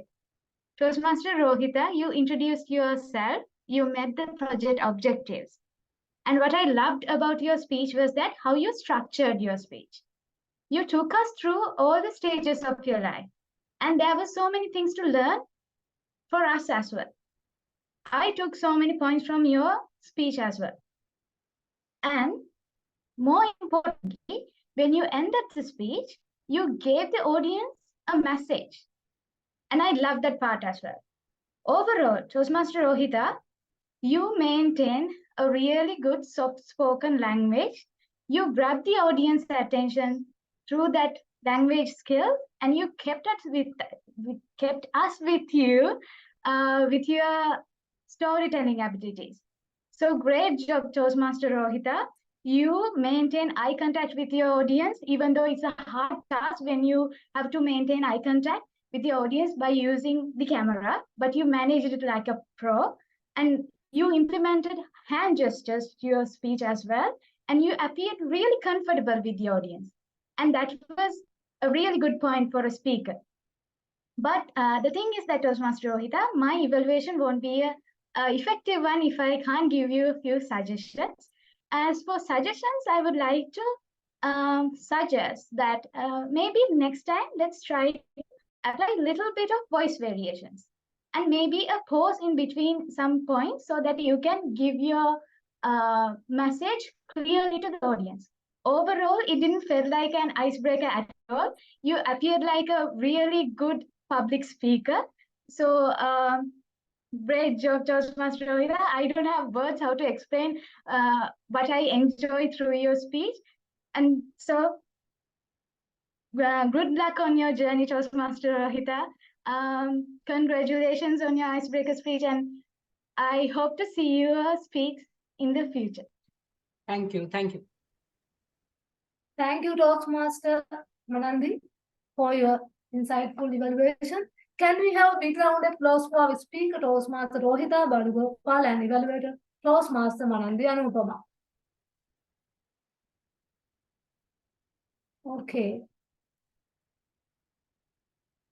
Next, our second speech evaluation on distinguished Toastmaster, Toastmaster Sourav Dutta's speech evaluation. Thank you. Yeah. Although he is not available, I think we can proceed. Let me introduce our evaluator. The second speech of distinguished Toastmaster Sourav Dutta's evaluation will be done by Toastmaster Srijita Singh. She is an undergraduate student of psychology, passionate about health, literature, courage, and spirituality, committed to working for the education system of India. Toastmaster Srijita Singh, over to you. Thank you so much for that warm welcome, Toastmaster of the Day. And I would sincerely like to congratulate my target speaker, Toastmaster Sourav, not only for finishing his 9th path, but so wondrously starting his 10th path. And there were so many things that I loved about his speech, but I will start with the specifics. The first, that he elaborated on his speaking style of ad-lib speaking and the spontaneity that comes with it, and how he entwined it with his life story of what his mom taught him to be prepared for the unprepared, and finally concluding with what he learned from his father to be a feminist, to champion for equality. And his hand gestures were so smooth throughout his speech, and the comfort at which he was speaking to the audience was evident throughout. And with this experience that my target speaker already has, and the comfort level that he has already reached with the audience, I have 2 recommendations for him. One, the first one, is balancing spontaneity with preparedness. Now, I totally get the mindset of my target speaker because I myself consider myself as an ad-lib speaker and do not like to prepare much, for which I have a pre-speech exercise, which is a short 30-minute thing, which I call the LMT, which is the list, map, and title. I recommend this exercise because it gives us the freedom to be spontaneous with the audience, to meander while we are speaking and crack jokes, but also be very targeted about the points we make. And one, it gets done very quickly. When I say list, I mean list the key points that you want to make, map how they will be connected and ensure that they transition smoothly, and title. Give them a power-packed title so that your speech becomes complete even with 15 to 30 minutes of preparation. And with the experience that my target speaker already has, I'm sure this is a cakewalk for him. And the second recommendation that I have is connecting speech sections under a single theme. Every time we deliver a speech and we title it or we structure it, what we are trying to do is find a thread which connects the points that we're trying to make. Especially so in an icebreaker, that thread is our life and our experiences.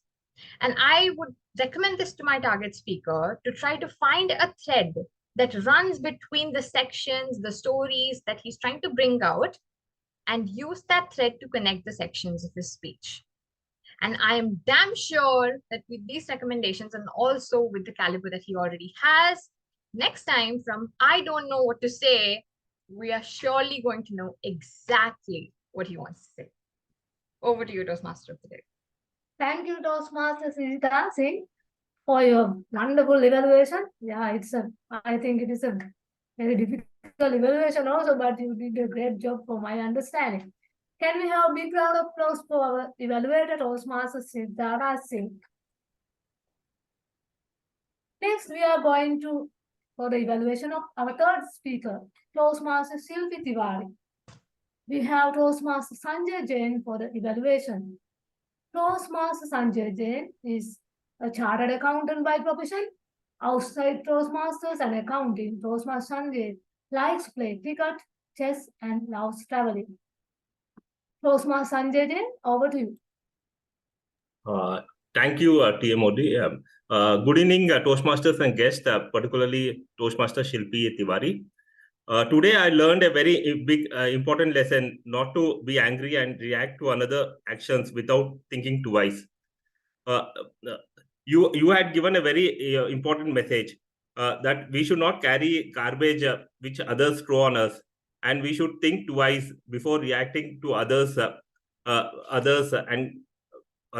thing.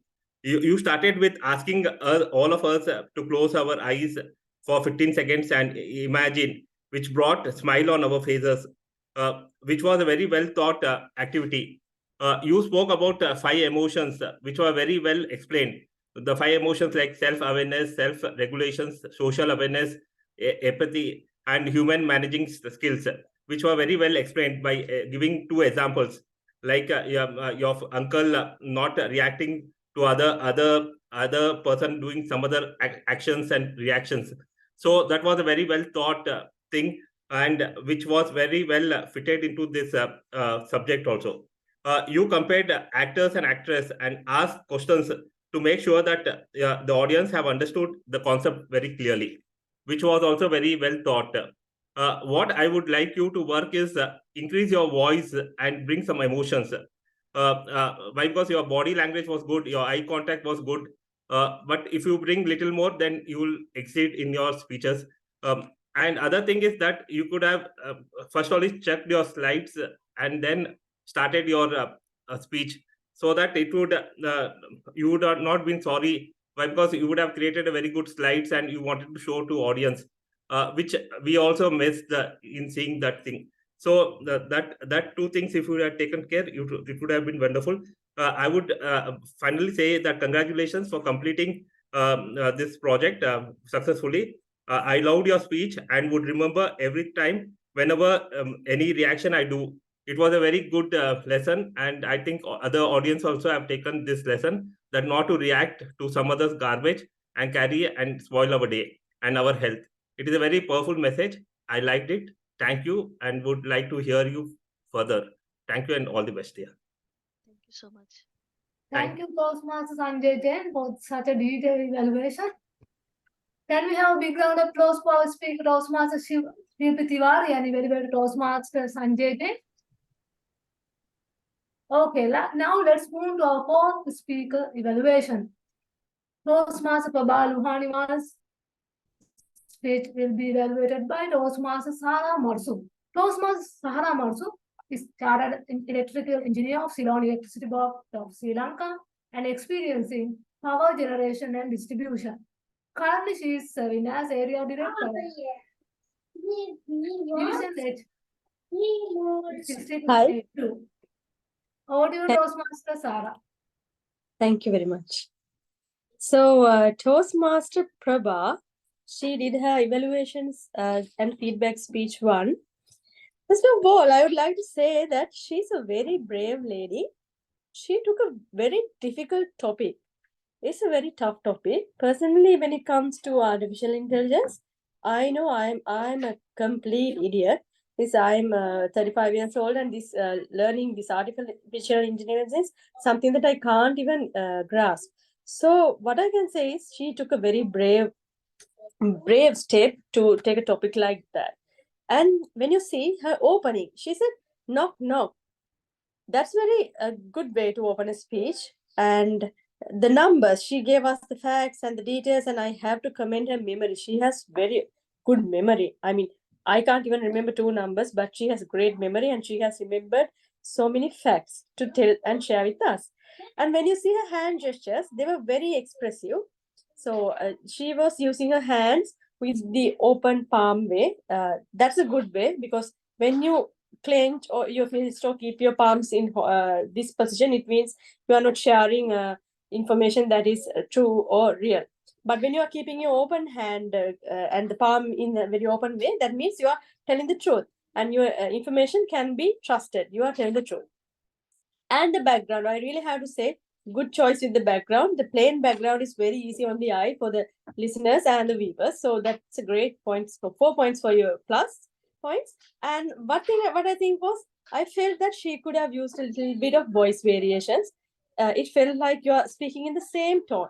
So we can use a little bit of more voice variations where it's appropriate. And also the eye contact. So I know it's very difficult to implement this, especially in the virtual platform, because you have to look at the camera when you're trying to show that you have good eye contact. So that's one thing that we can work on. The other thing is, I know that you were nervous. That's very normal for a first time, like a new beginner, a new speaker. Being nervous is something that we start our speaking career with. So that's completely okay. So I would like to give you a small tip for next time when you are nervous. So when you feel nervous, number 1, no one knows that you're nervous. It doesn't show. Like, you might be feeling very nervous inside, but the others don't know how nervous you are. So take that to your advantage and try to engage the audience with the questions. So that is the thing that I would like to challenge you with. With that thing, you will be able to build a good rapport and good friendship with the audience, and your nervousness will go away. So take that point. So for the plus points, your opening, your hand gestures, your memory is very great, and the background are your plus points. For your improvements, work on the voice variations, the eye contact, and engage with the audience. So your nervousness will go away very clearly. So congratulations for completing this speech. Over to you, Toastmasters Dharma. Thank you, Toastmaster Zahra, also for the wonderful evaluation. Can we have a big round of applause for our speaker, Toastmaster Balu Hanimal and Toastmaster Zahra Marsu. Now let's move to our fifth speech evaluation. Toastmaster Samita Kar will be evaluated by Toastmaster Neha Jain. Toastmaster Neha is a financial professional working with Cardinal Health International India, a yoga practitioner and trainer, love traveling and trekking and playing badminton. Toastmaster Neha, over to you. A very pleasant evening to everyone present in the meeting, and my special greetings to my target speaker, Toastmaster Samita. Toastmaster Samita, there is no doubt that you are a fantastic speaker. You started off with great energy and audience engagement. Right from the beginning, you had questions for the audience to capture their attention, which indeed is a great way to open a speech. You had a very subtle and respectable tone towards whoever was interrupting you, right? There were a couple of interruptions in between Toastmaster Dhwani, Toastmaster Karthik, Toastmaster Joane, Toastmaster Nancy. So you had a very subtle and, respectable tone towards them. You sort of asked them to calm down and hold their questions to the end of the meeting, which was a very smooth transition in between your speech, which was great. Now, I do understand for a fact that a 10 to 15 minute speech can be really tricky.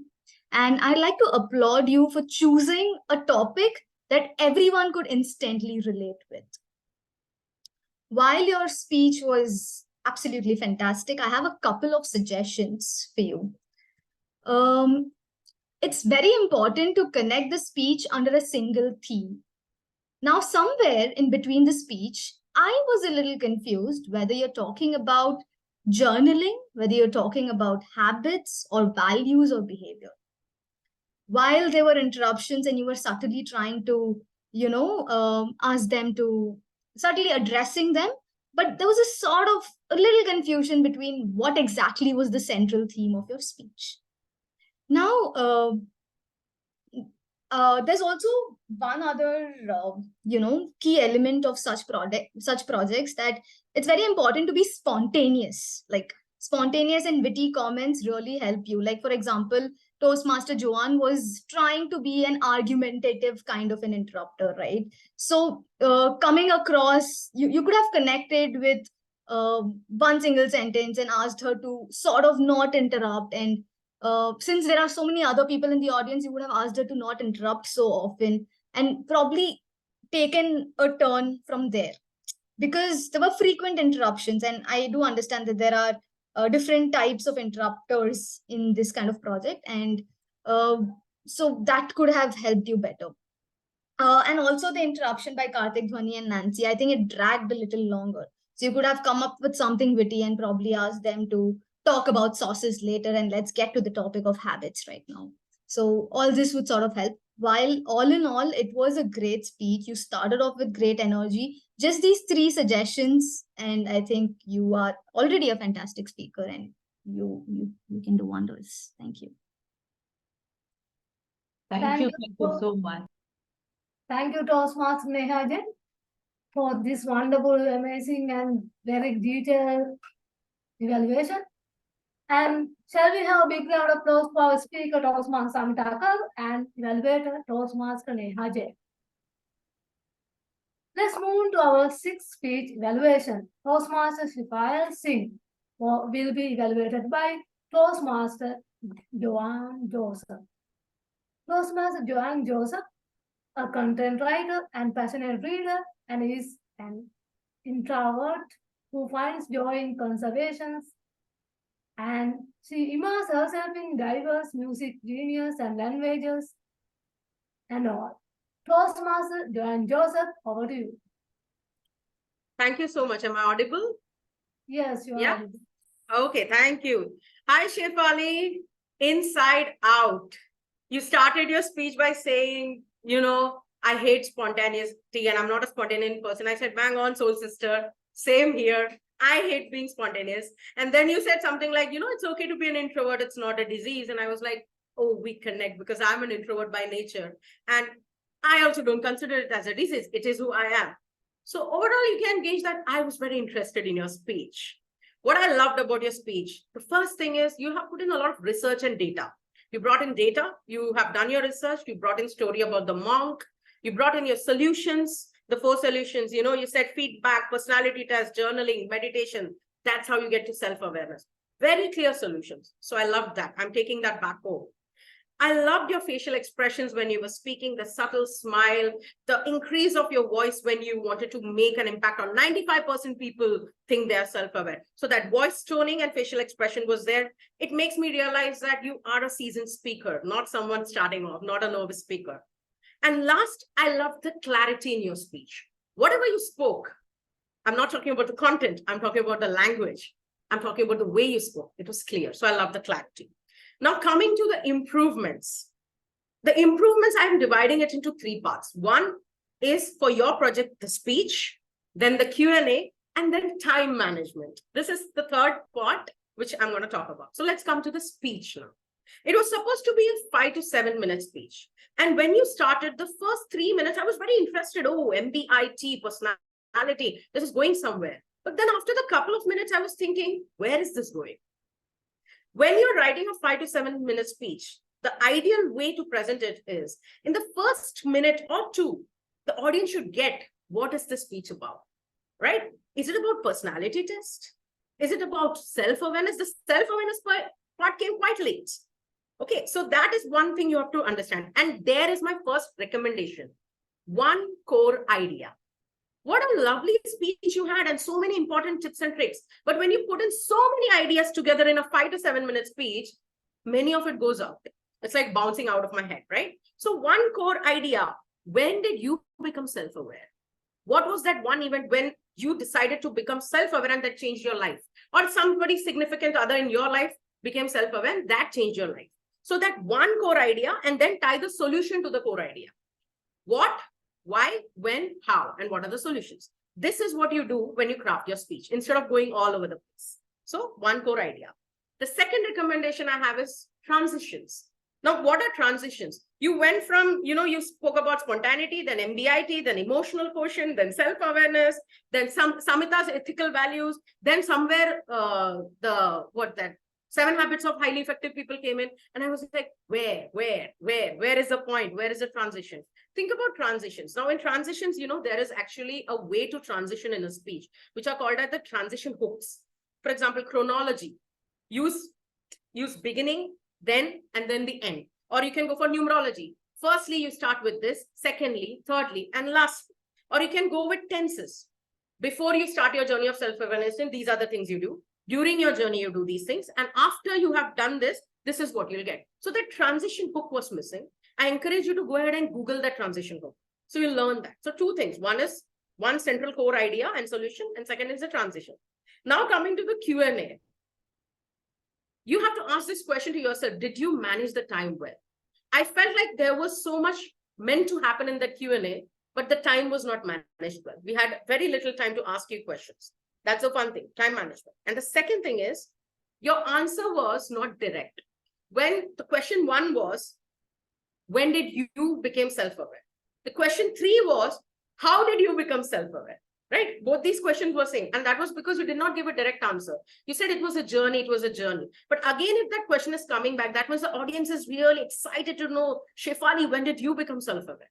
So Q&A, 2 recommendations I have for you. One is time management, and second, crisp, short, and direct answers. So overall, I loved your speech. I'm expecting a lot from you. I know you can do that, because you have so much data in you. Only channelize all of that into one story, one solution, one core topic. Think of transition keys. Think of time management. Give us more time so that we can get more from you. And clear-cut answers for your questions. That's all. I have exceeded my time, but I had to say this because I loved your speech. All the best. I want to see you back again, and get an opportunity to ask more questions to you. Thank you. All the best, Shefali. Thank you, Toastmaster, and such a lovely and experienced recommendations and evaluations. I was thinking how you will evaluate this question and answer session. Also, it was a great experience for me. Thank you for your evaluation. And now we will move to our 7th speech evaluations. Toastmaster Bindhu Joseph will be evaluated by Toastmaster Awarjana Dissanayake. Toastmaster Awarjana is an entrepreneur. She is the Vice President Education of Kakirawa Toastmaster Club, and she was an area runner-up in Evaluation Speech Contest 2022. Toastmaster Awarjana, over to you. Toastmaster Sudharma, good evening everyone, and especially good evening Bindhu Joseph. What a brilliant speech I heard from an icebreaker. That was absolute amazing. So friends, let's give her a big round of applause. So Bindhu, there were so many things I really liked in your speech. So let me unfold few of them to you. So one thing is the really good structure that you had throughout your speech. So you had a good opening, asking, questioning your own speech topic, and you had a good content in your speech, and you ended up your speech with a really good message. So that was absolute amazing. And next thing that I liked in your speech was the message you gave at the end. It was like a movement of truth for every one of us. You challenge all of us to search for 3 personalities and read about their life stories and get to know whether there are occasions that have changed their lives. And you said us to recall ourselves and see. So it was like I could go through my life story and I was like, yeah, this is what is happening and this is really true. Accidents are not really accident. And that was a really good message for everyone to be patient with what's happening with their life and everything is going to turn out really well. So the other thing I really liked your speech was the tone that you had in your speech. It was like a lightning strike. You had a good voice tone when you're speaking, and I really liked it.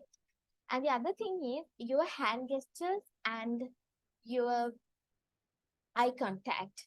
So as an icebreaker, I think it like we all get nervous while we are speaking, and as an icebreaker, you were not that of a person. You had the good hand gesture and the eye contact, and you were confident with your speech. Toastmaster Bindhu, I think it's my job to tell you some recommendations to improve yourself as well. So one thing that I would like to see you work on is the facial expression. Because when you're sharing some sad moments, it's better if we can show it from our face that we do feel sad. And the other thing is the voice variation, because you had it at the latter part of the speech, but not from at the beginning, and throughout the speech, your voice was a little bit monotonous. So with the time, while you are working on your speeches in future, hopefully you will be able to overcome that.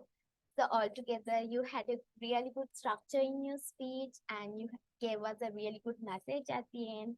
And I really liked your hand gestures, the way you did your hand gestures and eye contact. They were absolutely amazing. And work on your voice variations and facial expressions related to the story that you are sharing. So dear friends, let's give her a big round of applause for breaking her ice and entering to the public speaking journey. So, over to you, Toastmaster of the day. Thank you, Toastmaster Awarjana. And I also like to applaud the speaker and the evaluator, and earlier speaker and evaluator is Toastmaster Shilpi and Toastmaster Jain also. Okay, now let's move to our 8th speak evaluation of Toastmaster Diana. Toastmaster Diana, Zoom Master, can you spotlight her? Sudharma, you have Toastmaster Dhwani evaluation. After that, you can go. Okay.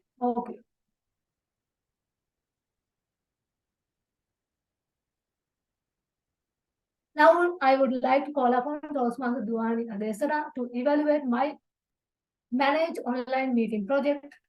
Toastmaster Dhwani, please let me know your feedback on how I conducted this session. Thank you so much, Toastmaster of the day. And I must say that, Sudharma, like you are somebody who was a very calm personality, and you managed the meeting very well. The meeting was very smooth, very calm, very composed, and meticulous. So can we give a round of applause to her today? Thank you. The points before the meeting started with managing online meeting can be a bit of hassle, and we have a lot of works to do at the back end. For example, getting the agenda prepped, getting the role takers for the meeting today, and you managed that really well. I was seeing that you were connecting the people, you were helping the team, the Gabbys XCOM team, and you were being there and supporting them and helping this meeting become a successful one with the agenda and the role takers. A great job done on that. Now coming to the part during the meeting. The meeting was very well structured. You introduced what is speech marathon and you told us the perfect specifications of the meeting. A great job done on that. I like that you were giving certain 2 cents and encouraging the speakers once they have finished talking. And the best part was that you were just being so yourself and you were being so polite to the speakers today. A great job done on that as well. I liked the whole structure of the meeting, very smooth and very apt. Now, coming to the part where you can take your TMOD role to another level. I have two recommendations for you today. Number one is, even though you had a very good transition of the meeting, somewhere when we were clapping for the icebreaker speeches, we forgot to clap for the rest of the speakers at that point of time once the speaker finished speaking.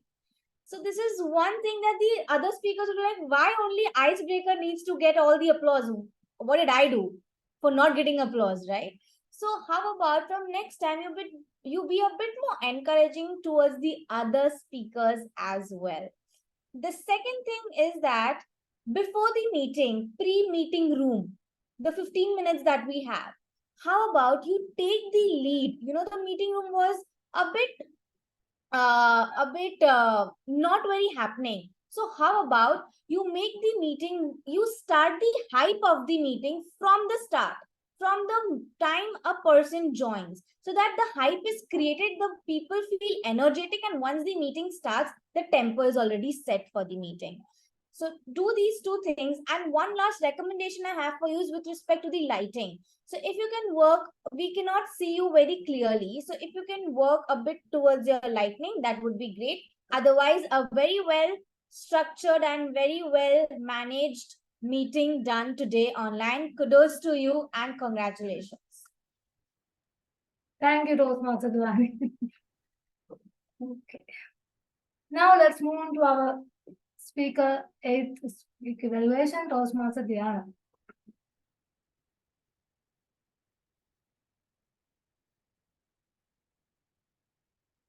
Congratulations, Toastmaster Zahra. Your speech was very amazing and you are a great storyteller.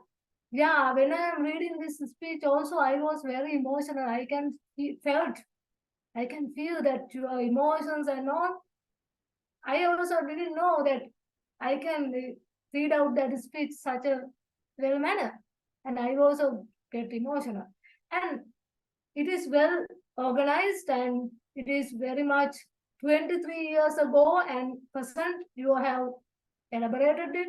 And for one recommendation for you from me is, shall we have a flow to that speech, history, present and last, without mixing history, present and last together? Shall we open body and conclusion with history to history and present and future and present? Shall we do like that, Toastmaster Diana? And it is a very emotional speech and I would like to see your speeches in future meeting also. You are an enthusiastic participant. I like to see you and read out your speeches in future also. Shall we give a big round of applause to our Toastmaster Diana for her great work? Thank you, Toastmaster Diana.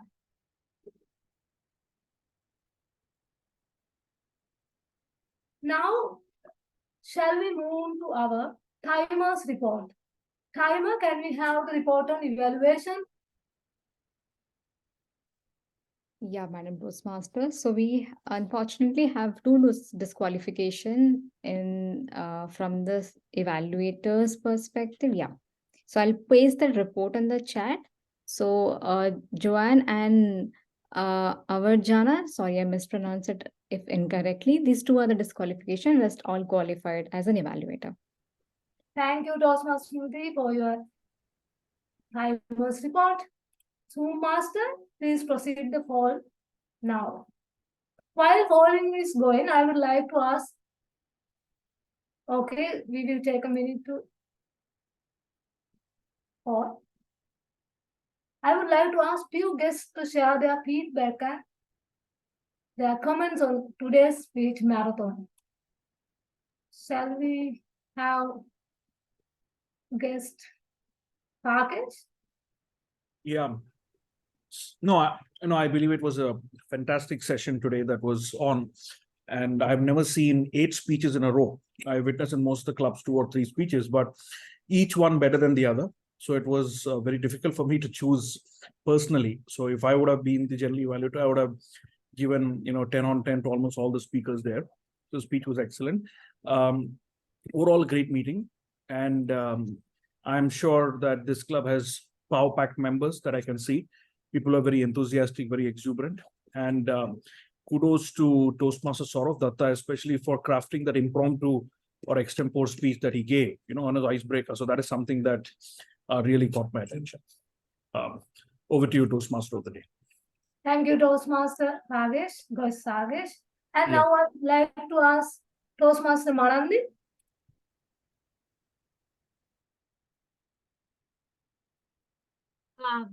Thank you, Toastmaster of the day.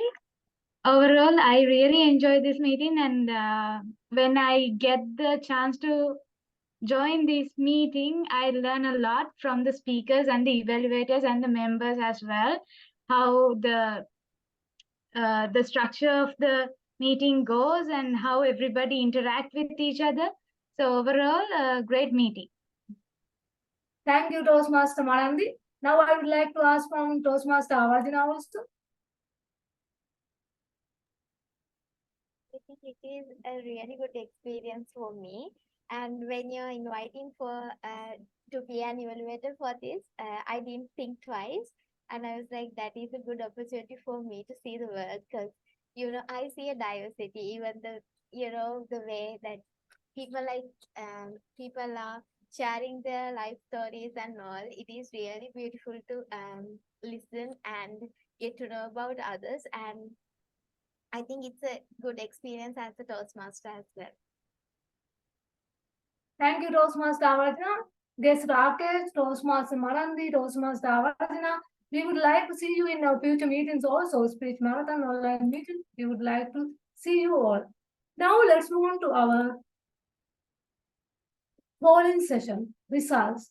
Can any one of you can guess who is the best evaluator today? Toastmaster Srijita. Toastmaster Srijita. Yes. Srijita, yeah. Okay. Is there any comments? Okay. As guest Rakesh expressed, yes, it is Toastmaster Srijita Singh. Shall we have a round of applause for her? Okay, Toastmasters and guests, it is time to end of the meeting today. Hope you enjoy the meeting and see you on Saturday, 10 a.m. at Gabbys meeting. Wish you all good night and God bless. Thank you all. Thank you. Thank you.